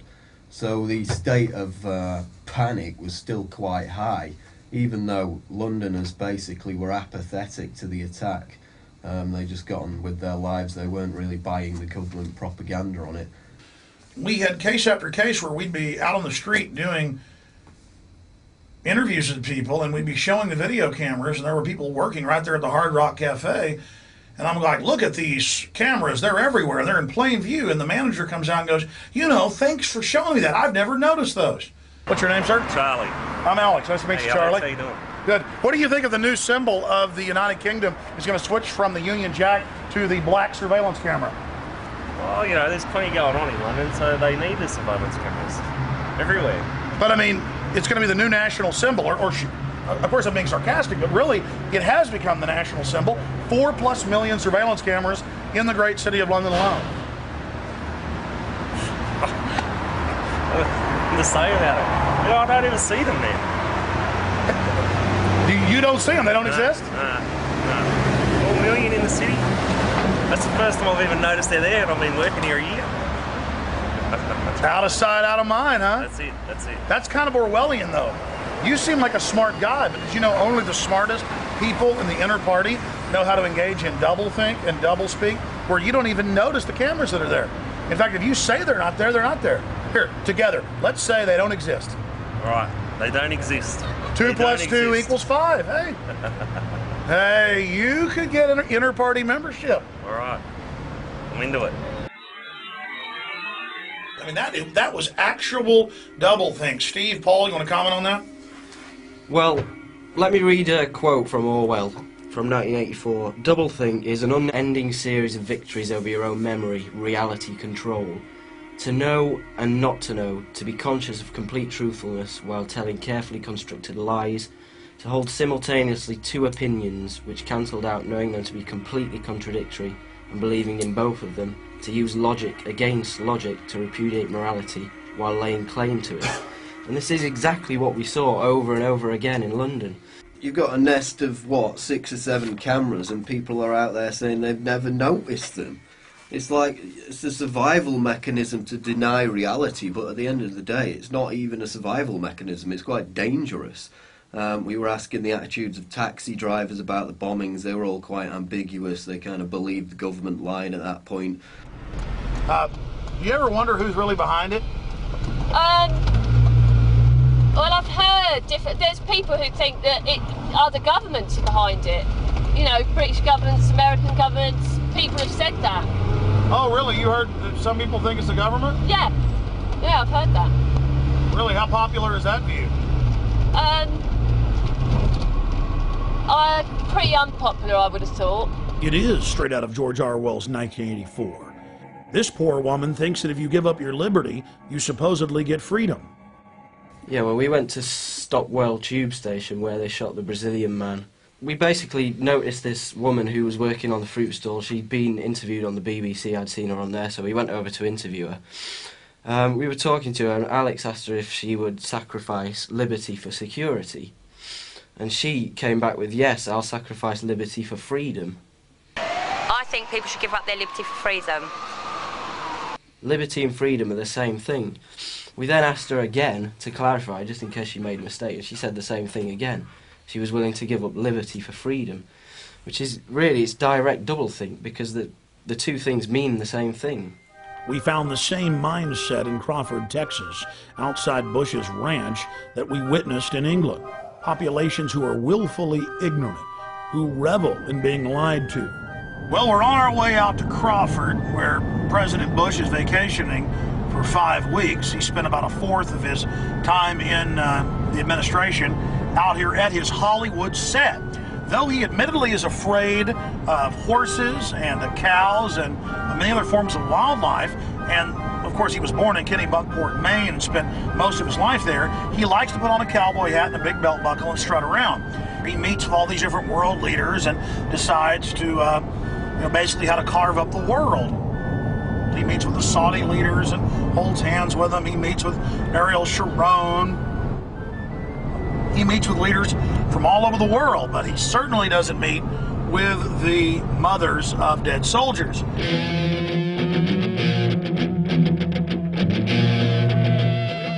They don't have any skin in the game, so it's easy for them to say, you know, let's keep our troops over there, let's complete the mission, even though we don't even know what the mission is. That's really a theme, that we got to get them before they get us. Do you think Iraq attacked us on 9/11? Maybe not Iraq itself, but the belief in the cause that those people have did. Yeah, absolutely. The 15 of the 19 hijackers came from Saudi Arabia. Bush is out at his ranch holding hands with the royal princes, but then we've got to go into Iraq. No, I mean, seriously, sir, it's a serious issue. I know where you're going. Where do you think we're coming from, though, sir? I mean, tell me. A lot of you are trying to connect this, we're in bed with Saudi Arabia BS, and this is all a big farce to get Saudi oil and all that. That's not what it's about. So our government isn't in bed with Saudi, okay. While in Crawford, we ran into Ray McGovern and spoke with him about Iraq. Ray McGovern is a retired, senior-level CIA analyst whose career spanned the administrations of John F. Kennedy to George H.W. Bush. His duties included chairing national intelligence estimates and preparing the president's daily brief. I believe that they are still interested in permanent military bases there. I believe they are still interested in controlling the oil from that part of the world. And so it will be stay the course. It will be 6, 7, 8 U.S. troops killed every day or every week. And what's below the surface here was revealed to me by a very well-heeled gentleman who came up to me after a speech I made outside of Milwaukee in a very affluent suburb. He said, "Mr. McGovern, get real. I mean, what's your problem?" He said, you don't have any problem with, you don't deny that we need the oil, do you? And I said, no. He said, well, 6, 7, 8, 10 Marines a week for the oil, you have to admit that's a very, very cheap price for the oil. I said to him, how do I handle this? I said, well, the utilitarian argument is probably the best. I object to it, said I, because we can't do it. There are 1.3 billion Muslims in this world. They're not going to let us do it. It's already widening. The borders are porous. We can't do it. Well, that didn't convince him. He said, well, I think we can do it. I said, oh, well, suppose your son was one of those 6 killed in Iraq last week. And you know what? He looked at me like it had never occurred to him. And it wouldn't have occurred to him because it wouldn't be his son, It would be the sons from the farms, it would be the sons from the cities. And so he said, well, I don't buy that either. So I'm trying, well, maybe I'll try a moral argument on it. I said, well, are you one of those that likes to have the 10 Commandments brought into the schoolhouses and the courtrooms of this? He said, oh, that's a great idea. I said, well, if memory serves, there's one that says, thou shalt not covet thy neighbor's oil. I mean goods. Don't bear false witness. There's one, don't forever what. There's one that says you shouldn't steal. And there's also one against killing, if I remember correctly. So maybe you want to subtract 4 and bring in the 6 commandments into the schoolhouses and the courtrooms of this world. Get real, I said. This is a moral issue. We shouldn't be going around killing unarmed civilians and causing more violence where violence is endemic. And what did he say, sir? He turned on his heel, marched out to his SUV, prayed for cheap gasoline, and drove home. I want the oil. Let's educate them, bring them into democracy, and take their oil. Apparently somebody took too much yellow acid and got the story wrong. The majority of the construction, and the vast majority, like I'd say 90% of the construction that I saw wasn't with the Iraqis, it was with the American bases that they were building. Concrete structures, incredibly permanent, designed to house thousands of soldiers for a long period of time. The American people are being kept in the dark about all this. If it weren't for shows like yours and for a few others and the internet, people would never have a chance to learn the truth of this. What Cindy Sheehan has done has brought a human dimension to this. They said, look, people are getting killed, including my son. A lot of Iraqis are getting killed. Why don't we face up to whether this war makes any sense at all? Do we really want to have our young people sacrificed for what? We don't know. We don't know what's going on. To tell you the truth, my kids don't know the things that are involved in the decisions I make at my house. And that doesn't mean that they need to be involved in the decisions, because I know better than they know. It's because I'm more informed, and I'll give him that same benefit. You know, we did elect him.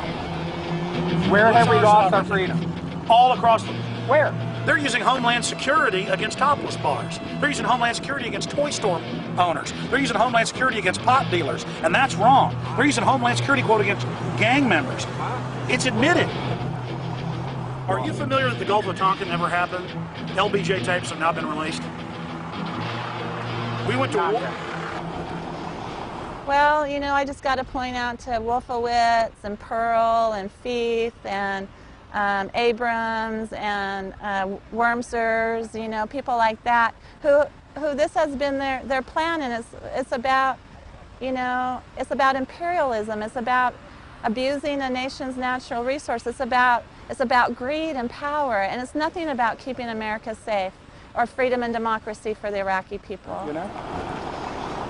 I believe that America, right from the start of the Bush administration, has been focused on the use of American military power in order to extend control by America of strategic areas in the world. Now we have the Downing Street minutes, which show that as early as July 23, 2002, the head of British intelligence, just back from Washington, said to his prime minister, it's a done deal, the decision for war is inevitable, the war will be, quote, justified by the conjunction of terrorism and weapons of mass destruction, and intelligence and facts would be fixed around the policy of war. There's the proof that the intelligence, all this justification in quotes for the war, was a fraud from day one. The Project for a New American Century, the think tank, with the report called Strengthening America's Defenses. This is frankly a demand for full spectrum dominance by the United States. I think the most chilling aspect of the Project for a New American Century document is this kind of transformation of our foreign policy, this kind of strengthening of America's defenses is a revolutionary change, and is not going to happen at all quickly, absent a new catalyst of massive proportions. For example, a new Pearl Harbor.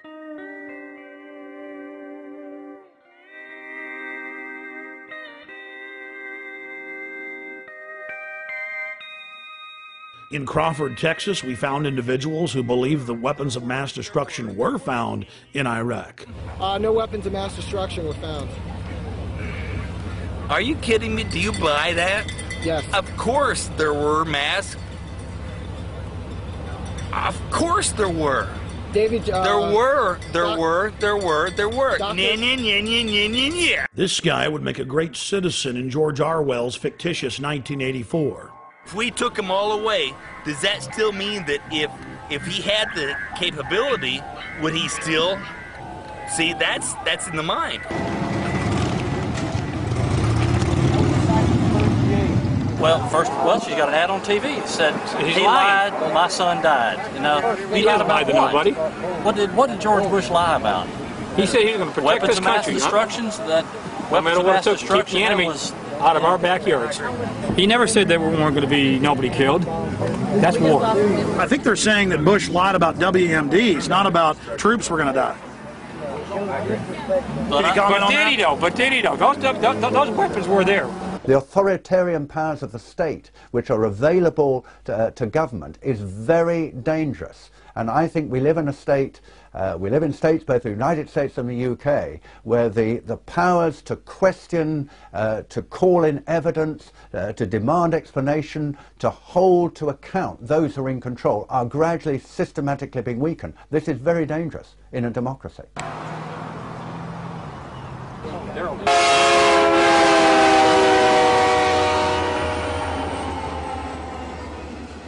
Now, Dick Cheney and John Bolton and others have been saying Iran poses an immediate danger. They could get a nuclear weapon before we know it. All the same things they said about Iraq. And so we have to do something about that now. You know, he said the same thing about Iraq, and it, like you said, he was caught red-handed. It's proven to be lies. Why should we believe him about Iran? I'm pleased to tell you, American people, that the National Intelligence Estimate just put out on Iran says that Iran cannot possibly have a nuclear weapon for 10 more years. Let me say that one more time. Iran can't be a nuclear power, weapons-wise, for 10 more years.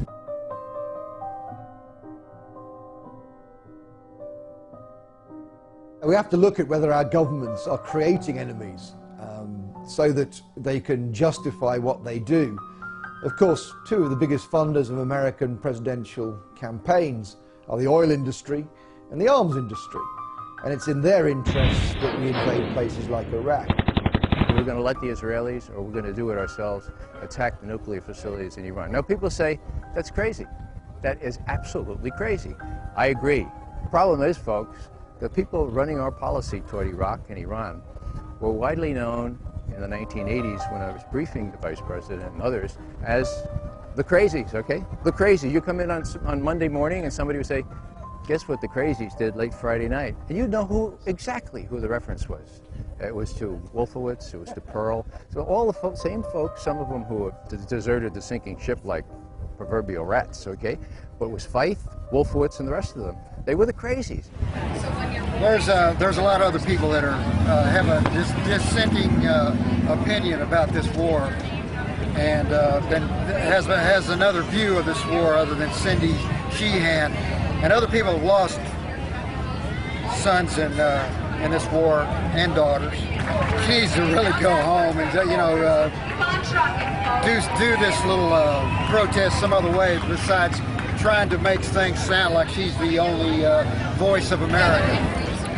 3 weeks later, this gentleman and many others got their wish. Free speech was banned for hundreds of square miles around Bush's Crawford Ranch. Now you can only protest on private property or designated free speech zones where no one can even see your protest. Look, tourist stuff's popped up here now. Let freedom ring. We decided to cap off our day in Crawford by traveling down the public highway to where the Secret Service had blocked off the public road 2 miles before the entrance to Bush's ranch. We were promptly told, as if America is now a third world police state, to get out of there, despite the fact that we were credentialed press. You need to get back in your car and can't stand it. Really? Yeah, you have to get off the road. Oh, we're off the road, okay. Or is it all right to stand over here? Past your cars where you can stand. Oh, but the barricades are here. So let me get this straight. You believe that the U.S. government crashed those airplanes into the World Trade Center? Yes, the evidence shows it. You're full of Take a hike. The whole point about 9/11 is that it gave a pretext for a preconceived plan. That plan is in the PNAC document, which precedes 9/11 by almost a year. It became clear to us that the administration was using the corruption of intelligence to justify a war that need not happen. In my opinion, when you look at the details of 9/11 and you read reports that there were planes that supposedly contained terrorists but did not take off that day, and that the Flight 93, for example, was supposed to be aimed at either Capitol Hill or the White House, you're in fact looking at a coup d'etat, that they wanted to destroy the infrastructure of American government. There are a host of unanswered questions on all of this. The reason they're unanswered is because this president, this administration, will not answer the questions. Why is it that perhaps the biggest question of all, why is it that after, on 9/11, 8:20 a.m., when it was undoubtedly, without any question, one of those planes had been hijacked, between 8:20 and 9:38, when the Pentagon was hit, an hour and 20 minutes, no U.S. airplane was put into the air. There were drills on the day of 9/11 in which the American Defense Force was supposed to be dealing with mock hijackings. Obviously, those would have slowed down the response of national defense to the hijacked airliners. if American passenger jets go off course and they are tackled by American fighter jets, the default position is to shoot them down. And yet in this case, of course, none of that happened. There was the Andrew Air Force Base, 10 miles from Washington. It has a squadron of F-16 fighters. None of those was put into the air. This is absolutely almost incredible. The most powerful military, technological country in the world, albeit under a terrifying attack, was not able to put planes into the air, which actually could probably have stopped at least the second and third hits. And we've got to ask why George Bush sat there with a group of school children for 16 minutes after he'd been alerted to a plane going into the second tower. The president's in Sarasota. He's told that the second plane has hit the World Trade Center. And the Secret Service guy immediately says, "We're out of here." The president stays for 30 minutes, folks, for 30 minutes. Now, how do you explain that? I've talked to all manner of Secret Service people. They say, "We're out of here" was exactly the right reaction. Everyone knew where the president was. If not the president, you might have had some concern for these little kids. Why did he stay for 30 minutes? Why was he countermanded? The implication, of course, is he knew exactly what was going on, that he knew that he wasn't under attack. I think all of this needs to be explained. It wasn't in the congressional report. There was no serious examination of this. And there is the amazing statement made in the official congressional report that the American authorities have not managed to trace the source of the funding. And then the most amazingly disingenuous statement, ultimately, is it of little consequence. It is of massive consequence. The head of Pakistani intelligence at the ISI, Lieutenant Mahmoud Ahmed, requested Omar Sheikh, who is a well-known Islamic extremist who is now actually in prison in Pakistan, to wire $100,000 to Mohammed Atta, who was the lead hijacker. It is absolutely astonishing that that lead has never been followed up. As it happened, General Mahmoud was actually on a visit to the United States, both before and just after 9/11. And saw many leading government officials. For people to dismiss these questioners as conspiratorial advocates or conspiratorial theorists, that's completely out of line, because the questions remain because the president, who should be able to answer them, will not. We have plenty of evidence that the attack on Afghanistan was planned. Because after the negotiations with the Taliban broke down in the United States, I think they went to Houston in Texas in about July, and there were later discussions at about this time in Berlin, where US officials made absolutely clear to the Taliban representatives in this famous phrase, either we will provide you with a carpet of gold, in other words, if you supply a pipeline across Afghanistan, you ensure the security of the country, you guard that pipeline, then we can do a deal with you, otherwise we will bury you in a carpet of bombs. In the years since 9/11, scores of highly regarded individuals have gone public to express their serious doubts about 9/11. These include former presidential advisor and CIA analyst Ray McGovern, the father of Reaganomics and former Assistant Secretary of the U.S. Treasury, Dr. Paul Craig Roberts, BYU physics professor Stephen Jones, former German Defense Minister Andres von Bülow, former MI5 officer David Shaler, former Blair cabinet member Michael Meacher, former chief economist for the Department of Labor during President George W. Bush's first term, Dr. Morgan Reynolds, and many more. Out of the countless prominent personalities questioning the official 9/11 fable, Gore Vidal, award-winning author and historian, has raised some of the most important points. You spoke about some of your questions concerning 9/11 and how your father had helped write some of the rules for Intercept. Can you speak to your questions concerning 9/11, please? Well, there was a big story about in the India Times, which is a very good newspaper, and it was about 9/11. And we had just found out, the world had found out, that Mohammed Atta, who was a Saudi Arabian guy, but seemingly working for Osama bin Laden, that he was in charge of the planes that crashed into the New York buildings. Well, the story is really more complicated. What struck me immediately, my father was director of air commerce under Franklin Roosevelt. My father, who was been one of the original Army Air Force flyers in World War I, he had put in a lot of sort of safety things. In the event of a hijacking of a passenger liner or any plane that they knew about, that fighter planes would be scrambled, that is, sent up into air immediately within minutes, in order to force the plane down, to change course, shoot it down if you had to. And you don't need orders from the president, the vice president, or anybody else. That's the law. Well, they didn't go up after 9/11. Everybody knew what had happened, and the planes were still on their way to Washington to hit the Pentagon, when suddenly from Otis Air Base comes one fighter plane. Otis Air Base is in Massachusetts. Might just as well have been in Canada. That was the only fighter plane which, according to law, they all should have been up there, and not one went up. Well, that could only happen if somebody had told them to stand down, not to respond to what was, after all, their sworn duty. That's the Times of India broke the story, and then that well-known radical rag, the Wall Street Journal, also wrote about it. I thought by then places like the New York Times would have waked up, but the New York Times is incapable of waking up to anything important. Months before 9/11, on June 1st, 2001, Dick Cheney ordered then Secretary of Defense Donald Rumsfeld to issue this order to NORAD and the Pentagon. The document revoked their standing orders to shoot down errant or hijacked aircraft and instructed them to stand down until they were given orders by the President, Vice President, or Secretary of Defense.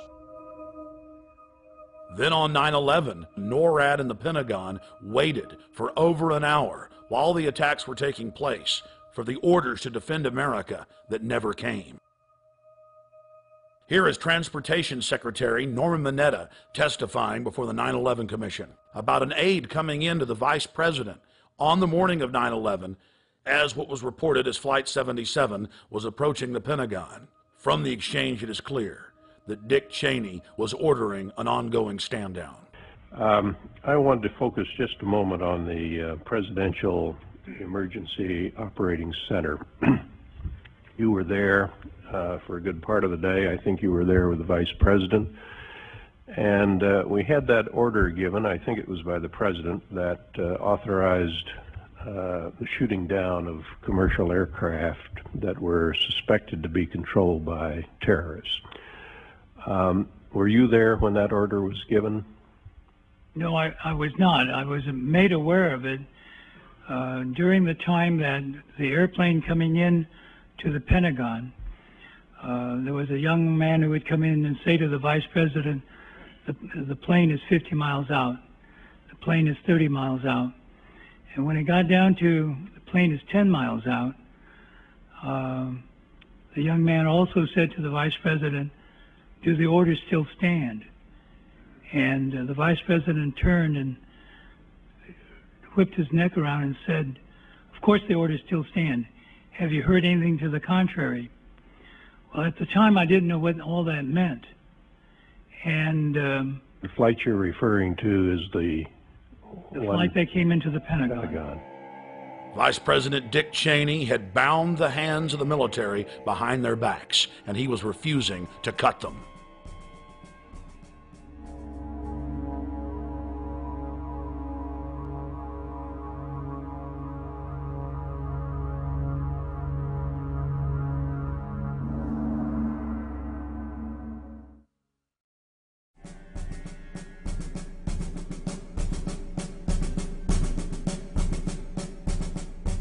On the 5th anniversary of the September 11th coup against America, thousands of citizens took to the streets of New York to expose the cover-up.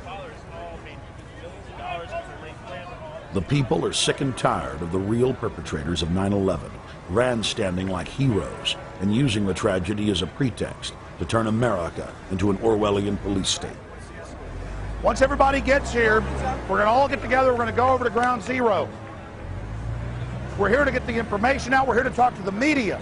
We're here to make sure that the official story continues to collapse. We're here to expose the terrorists, the people that really carried out 9/11, the criminals inside the military-industrial complex.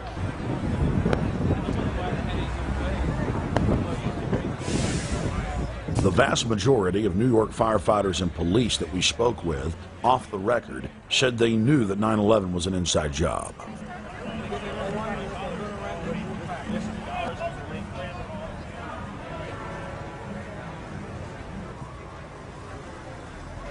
In 1933, Adolf Hitler staged a terror attack on the German Parliament building, the Reichstag, to blame it on their political enemies and set up a police state. Then Hitler, to launch World War II in 1939, launched an attack, a staged attack on a German military base outside Gladwitz. This is mainstream news, totally released and classified. Hitler had his own military base attacked to blame it on Poland to start World War III. You don't think the Germans just got up one morning and attacked Poland, do you? Adolf Hitler staged a fake attack on his own military base. That's how World War II started. And who do you think funded Adolf Hitler? Brown Brother Hill and all up the street was the main Nazi bank. That's right. George Bush, C.S. Waller, was the top U.S. Nazi agent in the United States. 9/11 is an inside job. It's a false flag terror operation. 9/11 was an inside job. 9/11 was an inside job. 9/11 was an inside job. 9/11 was an inside job. 9/11 was an inside job. 9/11 was an inside job. 9/11 was an inside job. 9/11 was an inside job. 9/11 was an inside job. 9/11 was an inside job. 9/11 was an inside job. 9/11 was an inside job. 9/11 was an inside job. 9/11 was an inside job. 9/11 was an inside job. 9/11 was an inside job. 9/11 was an inside job. 9/11 was an inside job.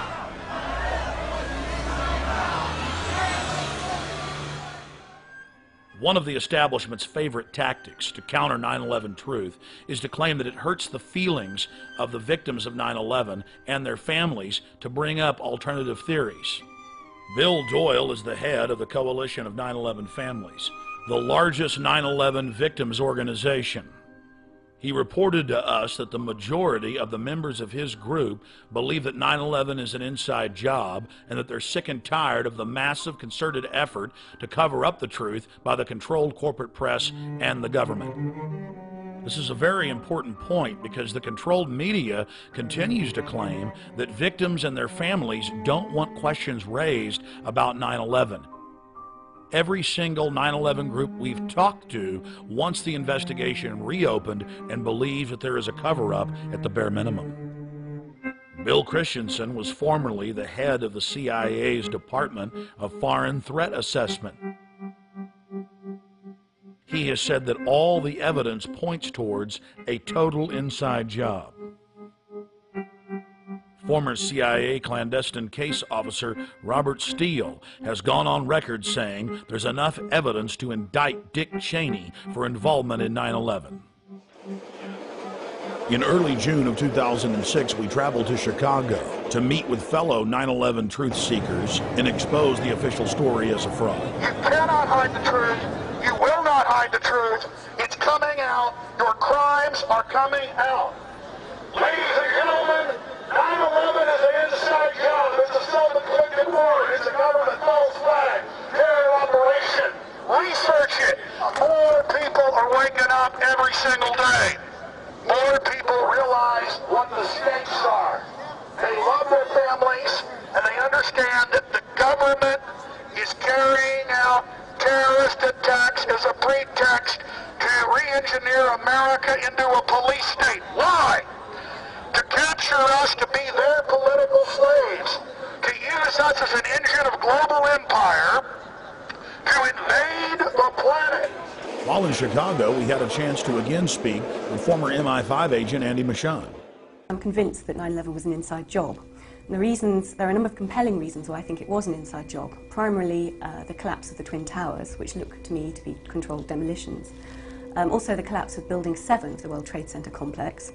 Also, the fact that the air defences were stood down that day, who benefited from the attacks, of course. So there were a lot of put options put on the airlines that suffered during those attacks. It's a whole range of different evidence that adds up to something very, very suspicious about 9/11. I feel passionately that we need to expose the government involvement in 9/11, because if we don't, they will keep doing this in future. There will be another attack in order to justify another unjustifiable war. We also spoke with Dr. Morgan Reynolds. No matter how much our inert public wants to avoid this, it's eating away. It's willful denial, willful ignorance. It's eating away at the underbelly of America. And we aren't going to solve our problems by ignoring 9/11. The biggest smoking gun then and now is WTC-7. How can anyone watch it without some kind of a psyop or verbiage accompanying it and not look at that and say, hey, that building was just demolished, just the way the Las Vegas Sands was, or the Seattle Stadium, etc.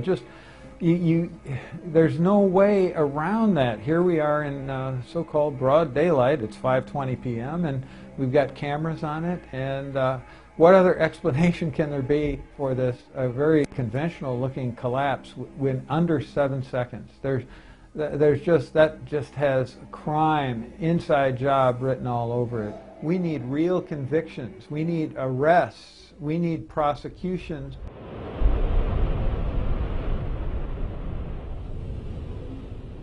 We also had a chance to speak to Professor Stephen Jones, who is a doctor of physics, concerning new bombshell evidence that conclusively proves that thermite was used to cut the main pillars in the World Trade Center towers.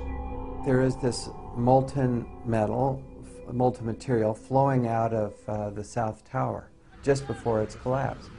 It has a large quantity of yellow hot metal. And then I read about these pools of molten metal underneath both towers and Building 7 after their collapses. Now that fits like a glove with the thermite reaction, which produces molten iron. You also see in these videos of this molten metal coming up, you see this white ash, this dust that comes off. Now that combination, yellow hot molten metal, white ash floating away, that's his signature characteristic for thermite.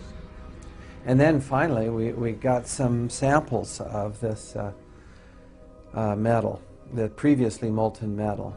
Using advanced techniques like proton-induced X-ray emission and an electron microprobe, we found out what's in these samples.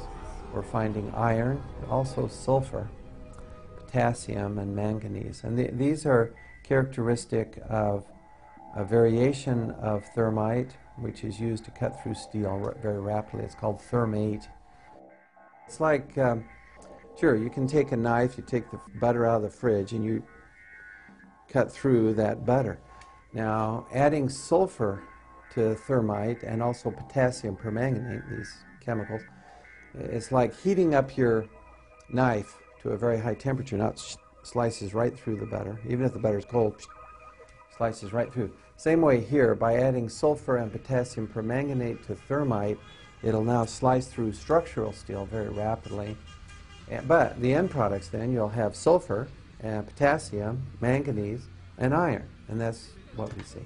Thermite had to be planted in the buildings, which of course implies directly an inside job. Someone had to have access into the building. You'd get down below and you'd see molten steel running down the channel rails. Like you're in a foundry. Like lava. Like lava.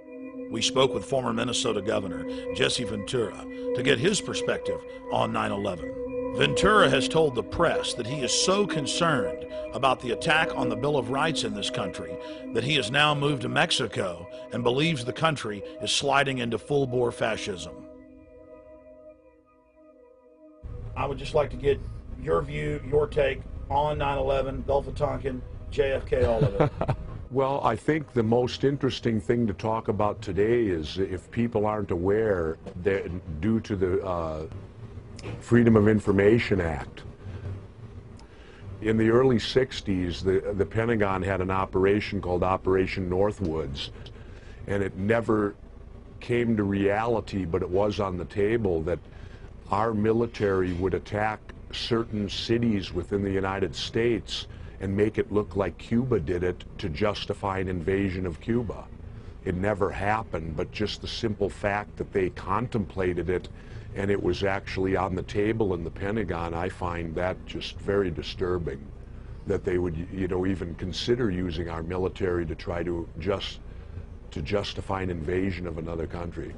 You did speak on Jay Leno, according to my recollection, about how Gulf of Tonkin was staged, how you were lied to, we were lied to, you lost a lot of friends. What was it like to learn that they had staged an event that didn't really happen to bring us into full-scale war in '64? What was it like when you realized that and you learned that?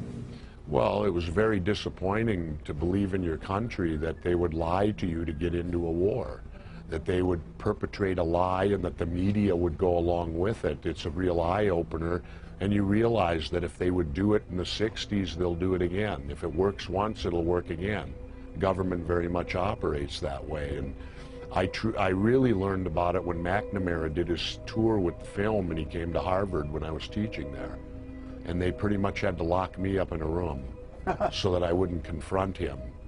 And what would you say to him if you were in a room with him? I would ask him why we were lied to and what the purpose was for it. The one thing I do question on 9/11 is the fact that if anyone's familiar with the Payne Stewart, the golfer, and when he died, he was flying in a private plane, and they lost contact with that private plane out of Florida, and within 30 minutes they had a fighter jet up on the wing. And that fighter stayed with it all the way till it crashed, making sure that it didn't harm anyone. And the thing I questioned on 9/11 was simply the fact, where were our planes? When all of this was going on and planes were being hijacked an hour apart, and there were 4 of them to cover about a 6-hour space, at no time, to my knowledge, did we have any fighter planes up in the air. Why? Well, the default position is to send up fighters. Right. Why weren't they? In light of the fact that there was a cover-up that got us into the Vietnam War, and there was, in my opinion, a cover-up of John Kennedy's assassination, I would just say that I don't believe it's beyond reason to not at least consider that the government certainly would do things like that. Then in mid-March of 2006, actor Charlie Sheen went public on my syndicated radio show and simply called for a new independent investigation and questioned the official story. Sheen knew that the establishment lapdogs would attack his personal past, whether real or manufactured, instead of challenging him on the facts. So Charles Sheen preemptively challenged them to challenge him on the facts, something they steadfastly refused to do. Literally hundreds of vicious hit pieces were written in newspapers worldwide. Every old rumor was dredged up and thrown at Sheen, and a fresh raft of allegations was launched at him. The only national television program that was fair in its presentation was Showbiz Tonight with A.J. Hammer on CNN. On Showbiz Tonight, Charlie Sheen speaks out on a controversial theory that the government covered up what really happened on 9/11. Taking over 4 commercial airliners and hitting 75% of their targets, that feels like a conspiracy theory. Tonight, we dig even deeper. The host of the radio show on which Sheen leveled his startling allegations joins us live right here on Showbiz Tonight. The radio host who interviewed Sheen is Alex Jones of the Genesis Communications Network. Alex joins me live from Austin, Texas to talk about Sheen's riveting comments. Alex, as I mentioned, the response that we got from doing this story last night, absolutely shocking. So I want to know how it actually all came about. How did the interview with Charlie Sheen actually happen? Did you guys reach out to him? Did he call you? What was the deal? Well, just to make something clear, Mr. Sheen has amazing courage to do what he's done, and he contacted me. He's been watching my documentaries for years. He's one of the most informed people that I've talked to in Hollywood on this subject. Listen, for years, Hollywood's been on fire with people knowing the truth about 9/11, and I was the first to expose 9/11 on the day. In fact, 2 months before, I had intel that elements of the military-industrial complex were going to carry out the attack. I said they'll use bin Laden, the known CIA asset, as their patsy to take the blame for attacking the towers. So Mr. Sheen is only exceptional in that he has courage in going public, courage that no one else in Hollywood had. I mean, here's a CNN poll from Anderson Cooper a year and a half ago where they said, is the government covering up 9/11? Could they be involved? 90% when the poll closed on CNN said this. So listen, I have my own syndicated show. I've done 4,000 radio interviews in the last 4.5 years. Almost no one calls in and disagrees now. We have the majority view, and we have the evidence. And bottom line, there are declassified U.S. government documents like Operation Northwoods that ABC News reported on back in 2000. Operation Northwoods, Google it,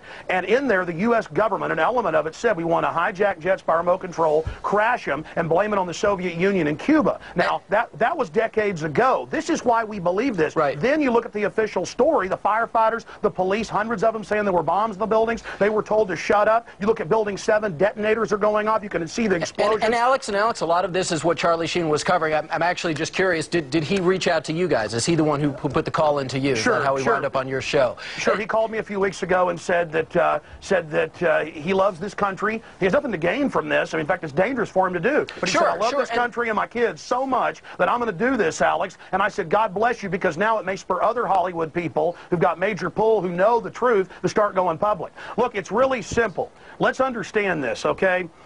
9/11 was an inside job. It was a self-inflicted wound, and what Charlie Sheen is doing is just amazing, and he can only be commended for it, and all he's calling for is a real investigation. I go further at Infowars.com and PrisonPlanet.com. We lay out how it happened, what took place, and it's not just Charlie Sheen. I've interviewed, CNN has interviewed some of these people, the only network that I've seen doing it. You guys have interviewed. There have been physics professors that have gone public. There have been the heads of mining colleges that have gone public.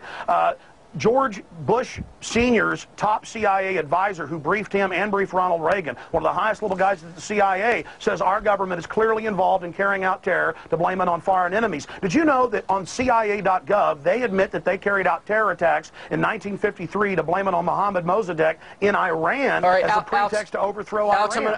I'm all good stuff and all stuff that needs to be talked about, but the question is why? Why have so many of the major media outlets not talked about these alternative theories that exist behind 9/11? Why is that? Mark Twain said that in the beginning a patriot is a scarce man, hated and feared and scorned, but in time when his cause succeeds, the timid join him, because then it costs nothing to be a patriot. A lot of people don't have the courage that you have, AJ. A lot of people don't have the courage of Charlie Sheen. They don't have the courage of the German defense minister, Andres von Bülow, What do you think, 2 years ago what do you think they're afraid of that's going to happen to them? They're afraid of being beaten up by the hordes of neocon intimidators who try to go out there with their Gestapo Nazi tactics to try to bludgeon everybody with their blogs and radio shows to shut up. But they've lost power because people have learned that they're a bunch of liars. They lied about the WMDs. They've lied about everything, and now their credibility is totally blown.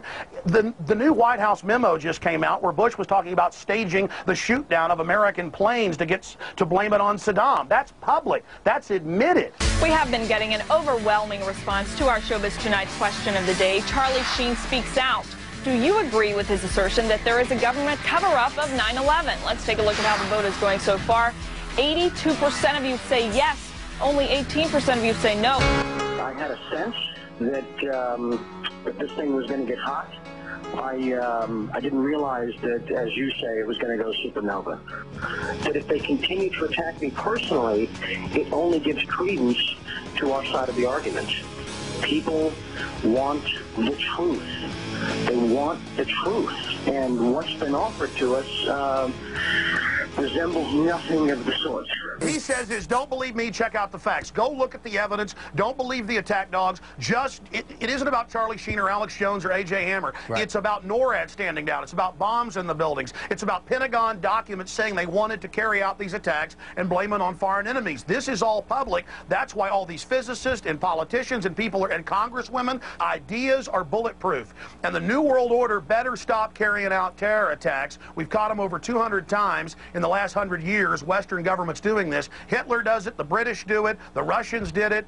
Governments do this. And I'm not saying the whole government. Very small criminal black world is what they're called. Operators are carrying this out. That's the facts. Please go investigate it, ladies and gentlemen. You will discover the truth. Look at America. It's turning into a police state. Well, putting cameras in school bathrooms. Nothing can stop the truth from coming out on 9/11, and we're in danger of the New World Order carrying out more terror attacks to keep this war for empire. Charlie Sheen then appeared on Jimmy Kimmel Live. Sheen again threw down the gauntlet and challenged his detractors to look at the facts of Building 7 and the 5 frames from the Pentagon. You know him from movies like Platoon and Wall Street, and in addition to seeing him every week on 2.5 Men, opening tonight, you can see him in Scary Movie 4. Please welcome the indestructible Charlie Sheen.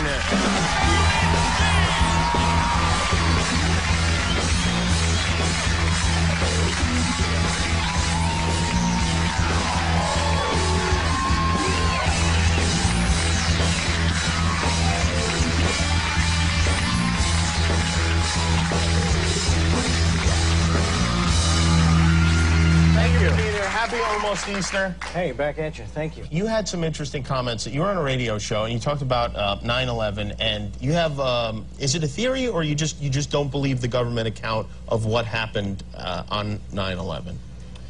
I just had questions. Yeah? I had a lot of questions, and the forum I chose to voice those questions in is the Alex Jones radio show, and just because he's a guy that I've been a fan of and followed for a lot of years, and you know, I got attacked. I mean, there were a lot of hit pieces. The reaction was people get severe. very mad when celebrities have opinions. No, I understand. Yeah. I understand. I know he's not qualified. He doesn't. You know, he's just who the hell is he to have an opinion about something so horrible? And you know, it was sad because they didn't really take a look at any of the stuff I was asking them to look at, any of the evidence or any of the stuff that generated those questions. You know, and they said, oh, he's another tinfoil hat wearing Hollywood clown. You know, and it's like the only. You know, I felt that the only real validation I needed was just being a tax-paying American that loves my country. Yeah, and I mean, it's just something that you wonder about and you would like to know more about, sure. I assume. And do you did you study the tapes? And I've done a lot of research, and it's not just me, it's the people that have come before me, the experts and the engineers and the physicists and the scientists and the scholars that raised a lot of these things, and I took a look at their research and said, yeah, it doesn't add up. A lot of it doesn't add up. Hence these questions, you know. And there's two areas. There's Building 7, and there's the 5 frames from the Pentagon. Don't listen to me. Do your own research, you know. But I think that, you know, what happened to a time in this country when we were entitled, when we had a constitutional and a God-given right to be curious about things that didn't make sense. That's all it was. Because we have a lot of cable shows now, and thank you. And they need stuff to be mad about. So, you know, stuff like this is like, oh boy, we could yell about this for an entire week. And plus, with your dad being the president and all, it puts a lot of the focus on it. That's true. Yeah, I should have conferred with him before I came out publicly. You know? Within weeks of Charlie Sheen throwing down the gauntlet on national television, the federal government released 2 new videos, almost identical to frames released 4 years before by the Pentagon. We've got to ask questions about why the Pentagon could be attacked. This is supposed to be the most defended building in the world. We've got to look at the stills that were released from video footage of that day, which claim that a jetliner went into the side of the Pentagon and yet appear to show some kind of guided missile going in there. The establishment press chortled with glee, as if the new footage conclusively proved their claims. Tonight's other big story, the Pentagon releasing the first video showing American Airlines Flight 77 crashing into the Pentagon on September 11th. Well, that's a question. Does this prove once and for all that that is where that airplane crashed?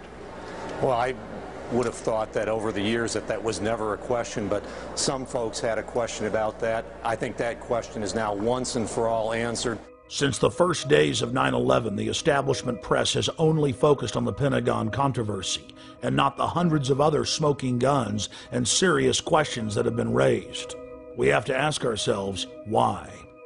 As if it was by design, the new frames only intensified the debate.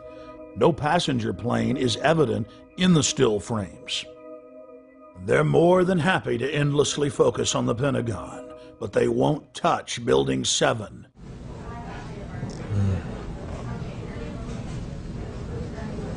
It's amazing. Amazing, incredible, pick your word. For the third time today, it's reminiscent of those pictures we've all seen too much on television before, when a building was deliberately destroyed by well-placed dynamite to knock it down.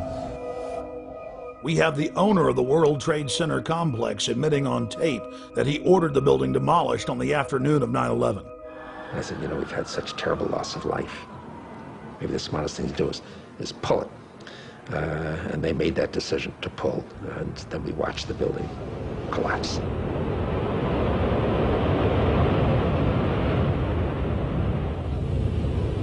During our on-the-ground investigations in New York City over the last 5+ years, we've talked to scores of eyewitnesses who had claimed that police and firemen told them to get back from Building 7 because it was going to be brought down or, quote, explode.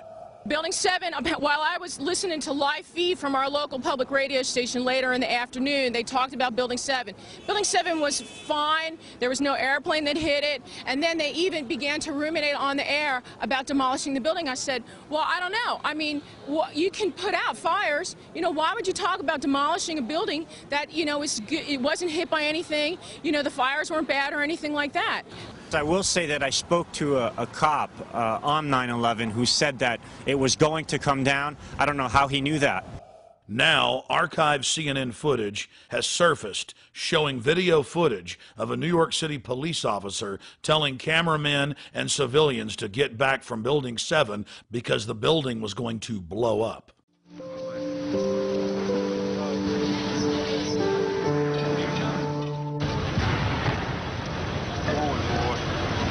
Keep your eye on that building. It'll be coming down. The building is about to blow up. Move it back. All right, guys?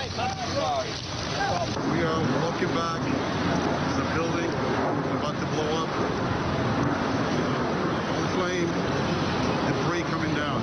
Just in the last few seconds, another building, building number 7, one of the buildings in support of the World Trade Center towers, has collapsed.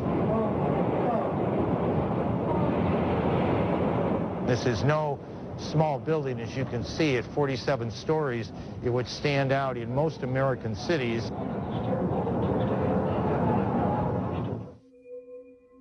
And then, in late February of 2007, 9/11 researchers reviewing archives of live news coverage from September 11th discovered to their shock that BBC World had reported that Building 7, also known as the Salomon Brothers building, had completely collapsed over 20 minutes before its actual implosion.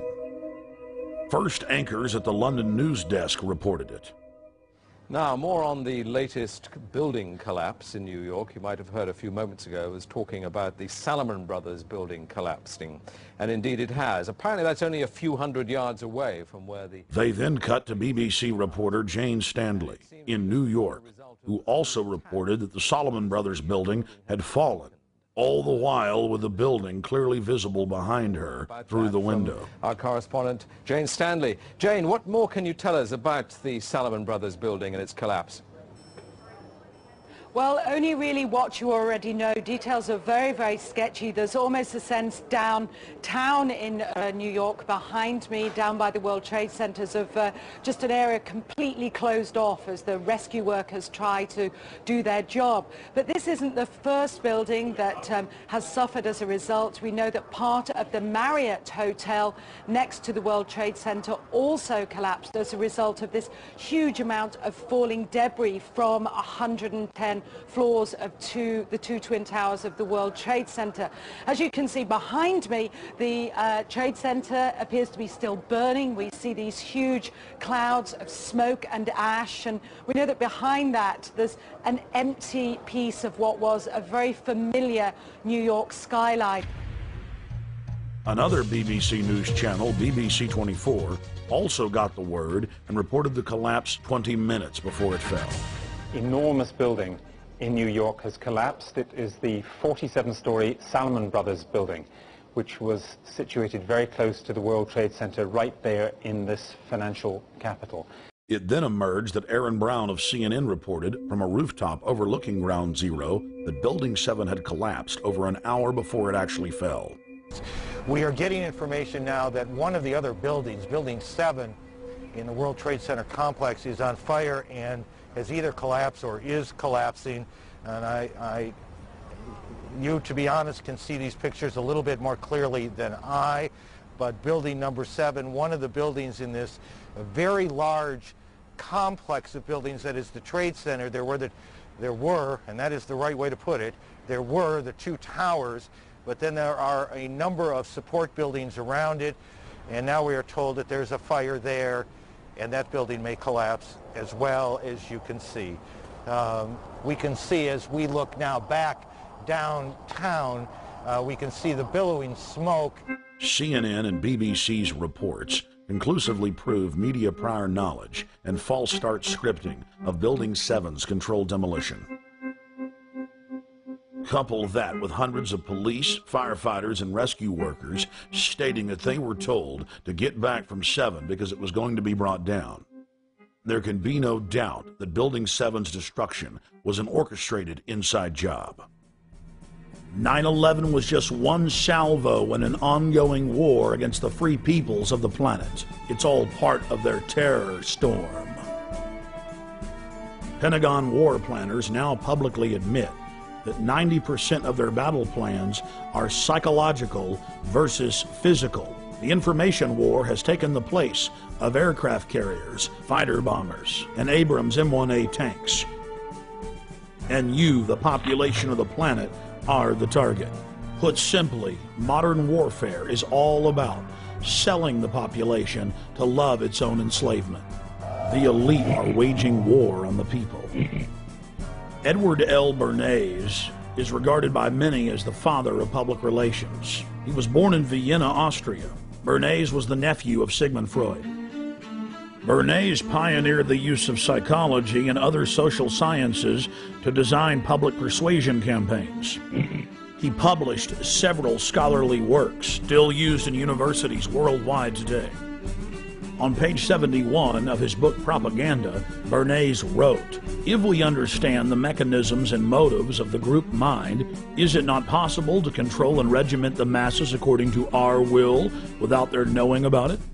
Bernays literally wrote the book on modern propaganda. His clients included Procter & Gamble, CBS Television, the United Fruit Company, the American Tobacco Company, General Electric, Dodge Motors, and he also spearheaded the national campaign to fluoridate the water supply of America through the Fluoridationist of the Public Health Service. He was hired by multiple presidents to engage in propaganda campaigns against the American people, as well as the U.S. Army. Another quote from his book Propaganda: "The conscious and intelligent manipulation of the organized habits and opinions of the masses is an important element in democratic society. Those who manipulate this unseen mechanism of society constitute an invisible government, which is the true ruling power of our government. We are governed, our minds are molded, our taste formed, our ideas suggested, largely by men we have never heard of." Nazi propaganda minister Joseph Goebbels publicly praised Bernays on many occasions and stated that Bernays' work was the blueprint used by the Nazis to seize control of the Reich.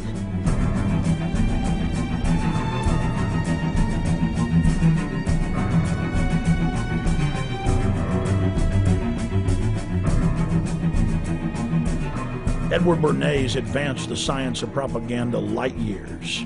But more than 60 years after his heyday, the science of mind control is thousands of times more sophisticated than even Bernays had envisioned.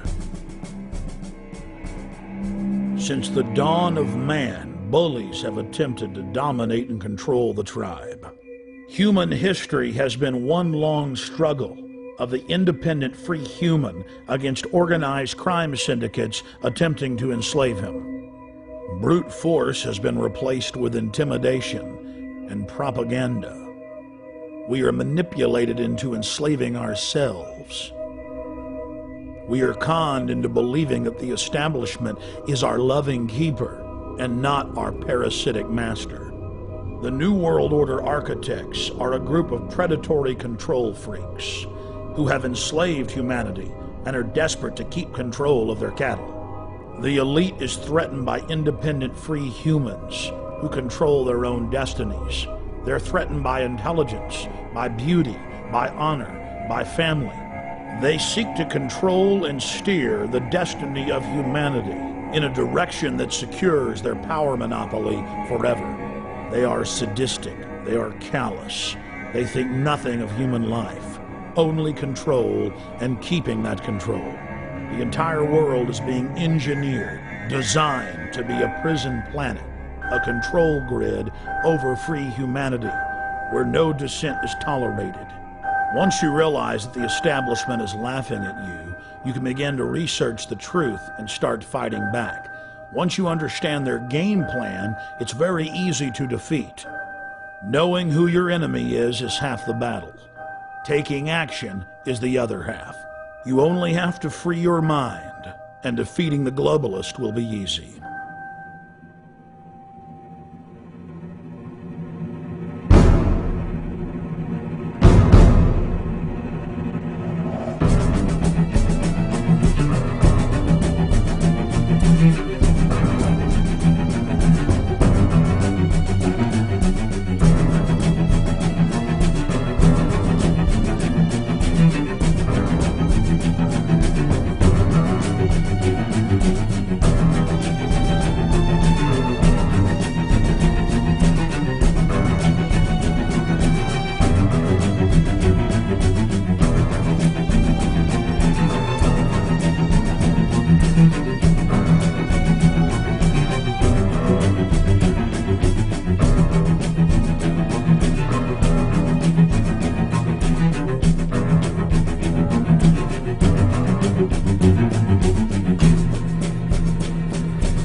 We released Terror Storm, A History of Government-Sponsored Terror, in July of 2006. And since then, in just 1 year, it's received more than 7 million views on Google and YouTube alone. We're now releasing Terror Storm 2nd edition with more than 17 minutes of added, powerful information documenting government-sponsored terror. My friends, if you'd like to get a DVD of Terror Storm and support the filmmakers, visit Infowars.com or PrisonPlanet.com, or you can also go to PrisonPlanet.tv and download a higher quality version. But whatever you do, please spread this free video to everybody you can so that they can wake up to the fact that the New World Order is real and is attacking the people. God bless you. Terror Storm, 2nd edition.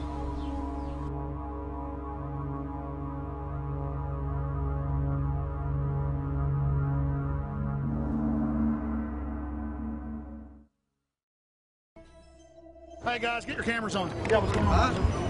I've almost been arrested 3 times every day, anywhere in the city, videotaping anything. It is an absolute nightmare. And we're looking for patriots that know what the Bill of Rights and Constitution says, and that can see all of this and know that it's a fraud. 4 planes in 2 hours! How can that be? A cop on 9/11 said that it was going to come down. I don't know how he knew that. On the morning of 9/11, the CIA was running a drill of flying hijacked jets into the World Trade Center and Pentagon. Building 7 is further away from the towers and was not hit by planes. So if your building's owned by Larry Silverstein, it collapses because he's got a big fat insurance policy. The Project for New American Century said that we need a terrorist attack on the Order of Pearl Harbor to get the American people behind a war. Prescott Bush He did a number of things that were not only anti-American, but were pro-Hitler. A lot of people aren't going to know what Skull. I don't really know what it is. Why don't you talk about NORAD standing down, Michael? Why not the really hardcore 9/11 issues? Thank you, and goodbye. The ritual? It's none of your damn business.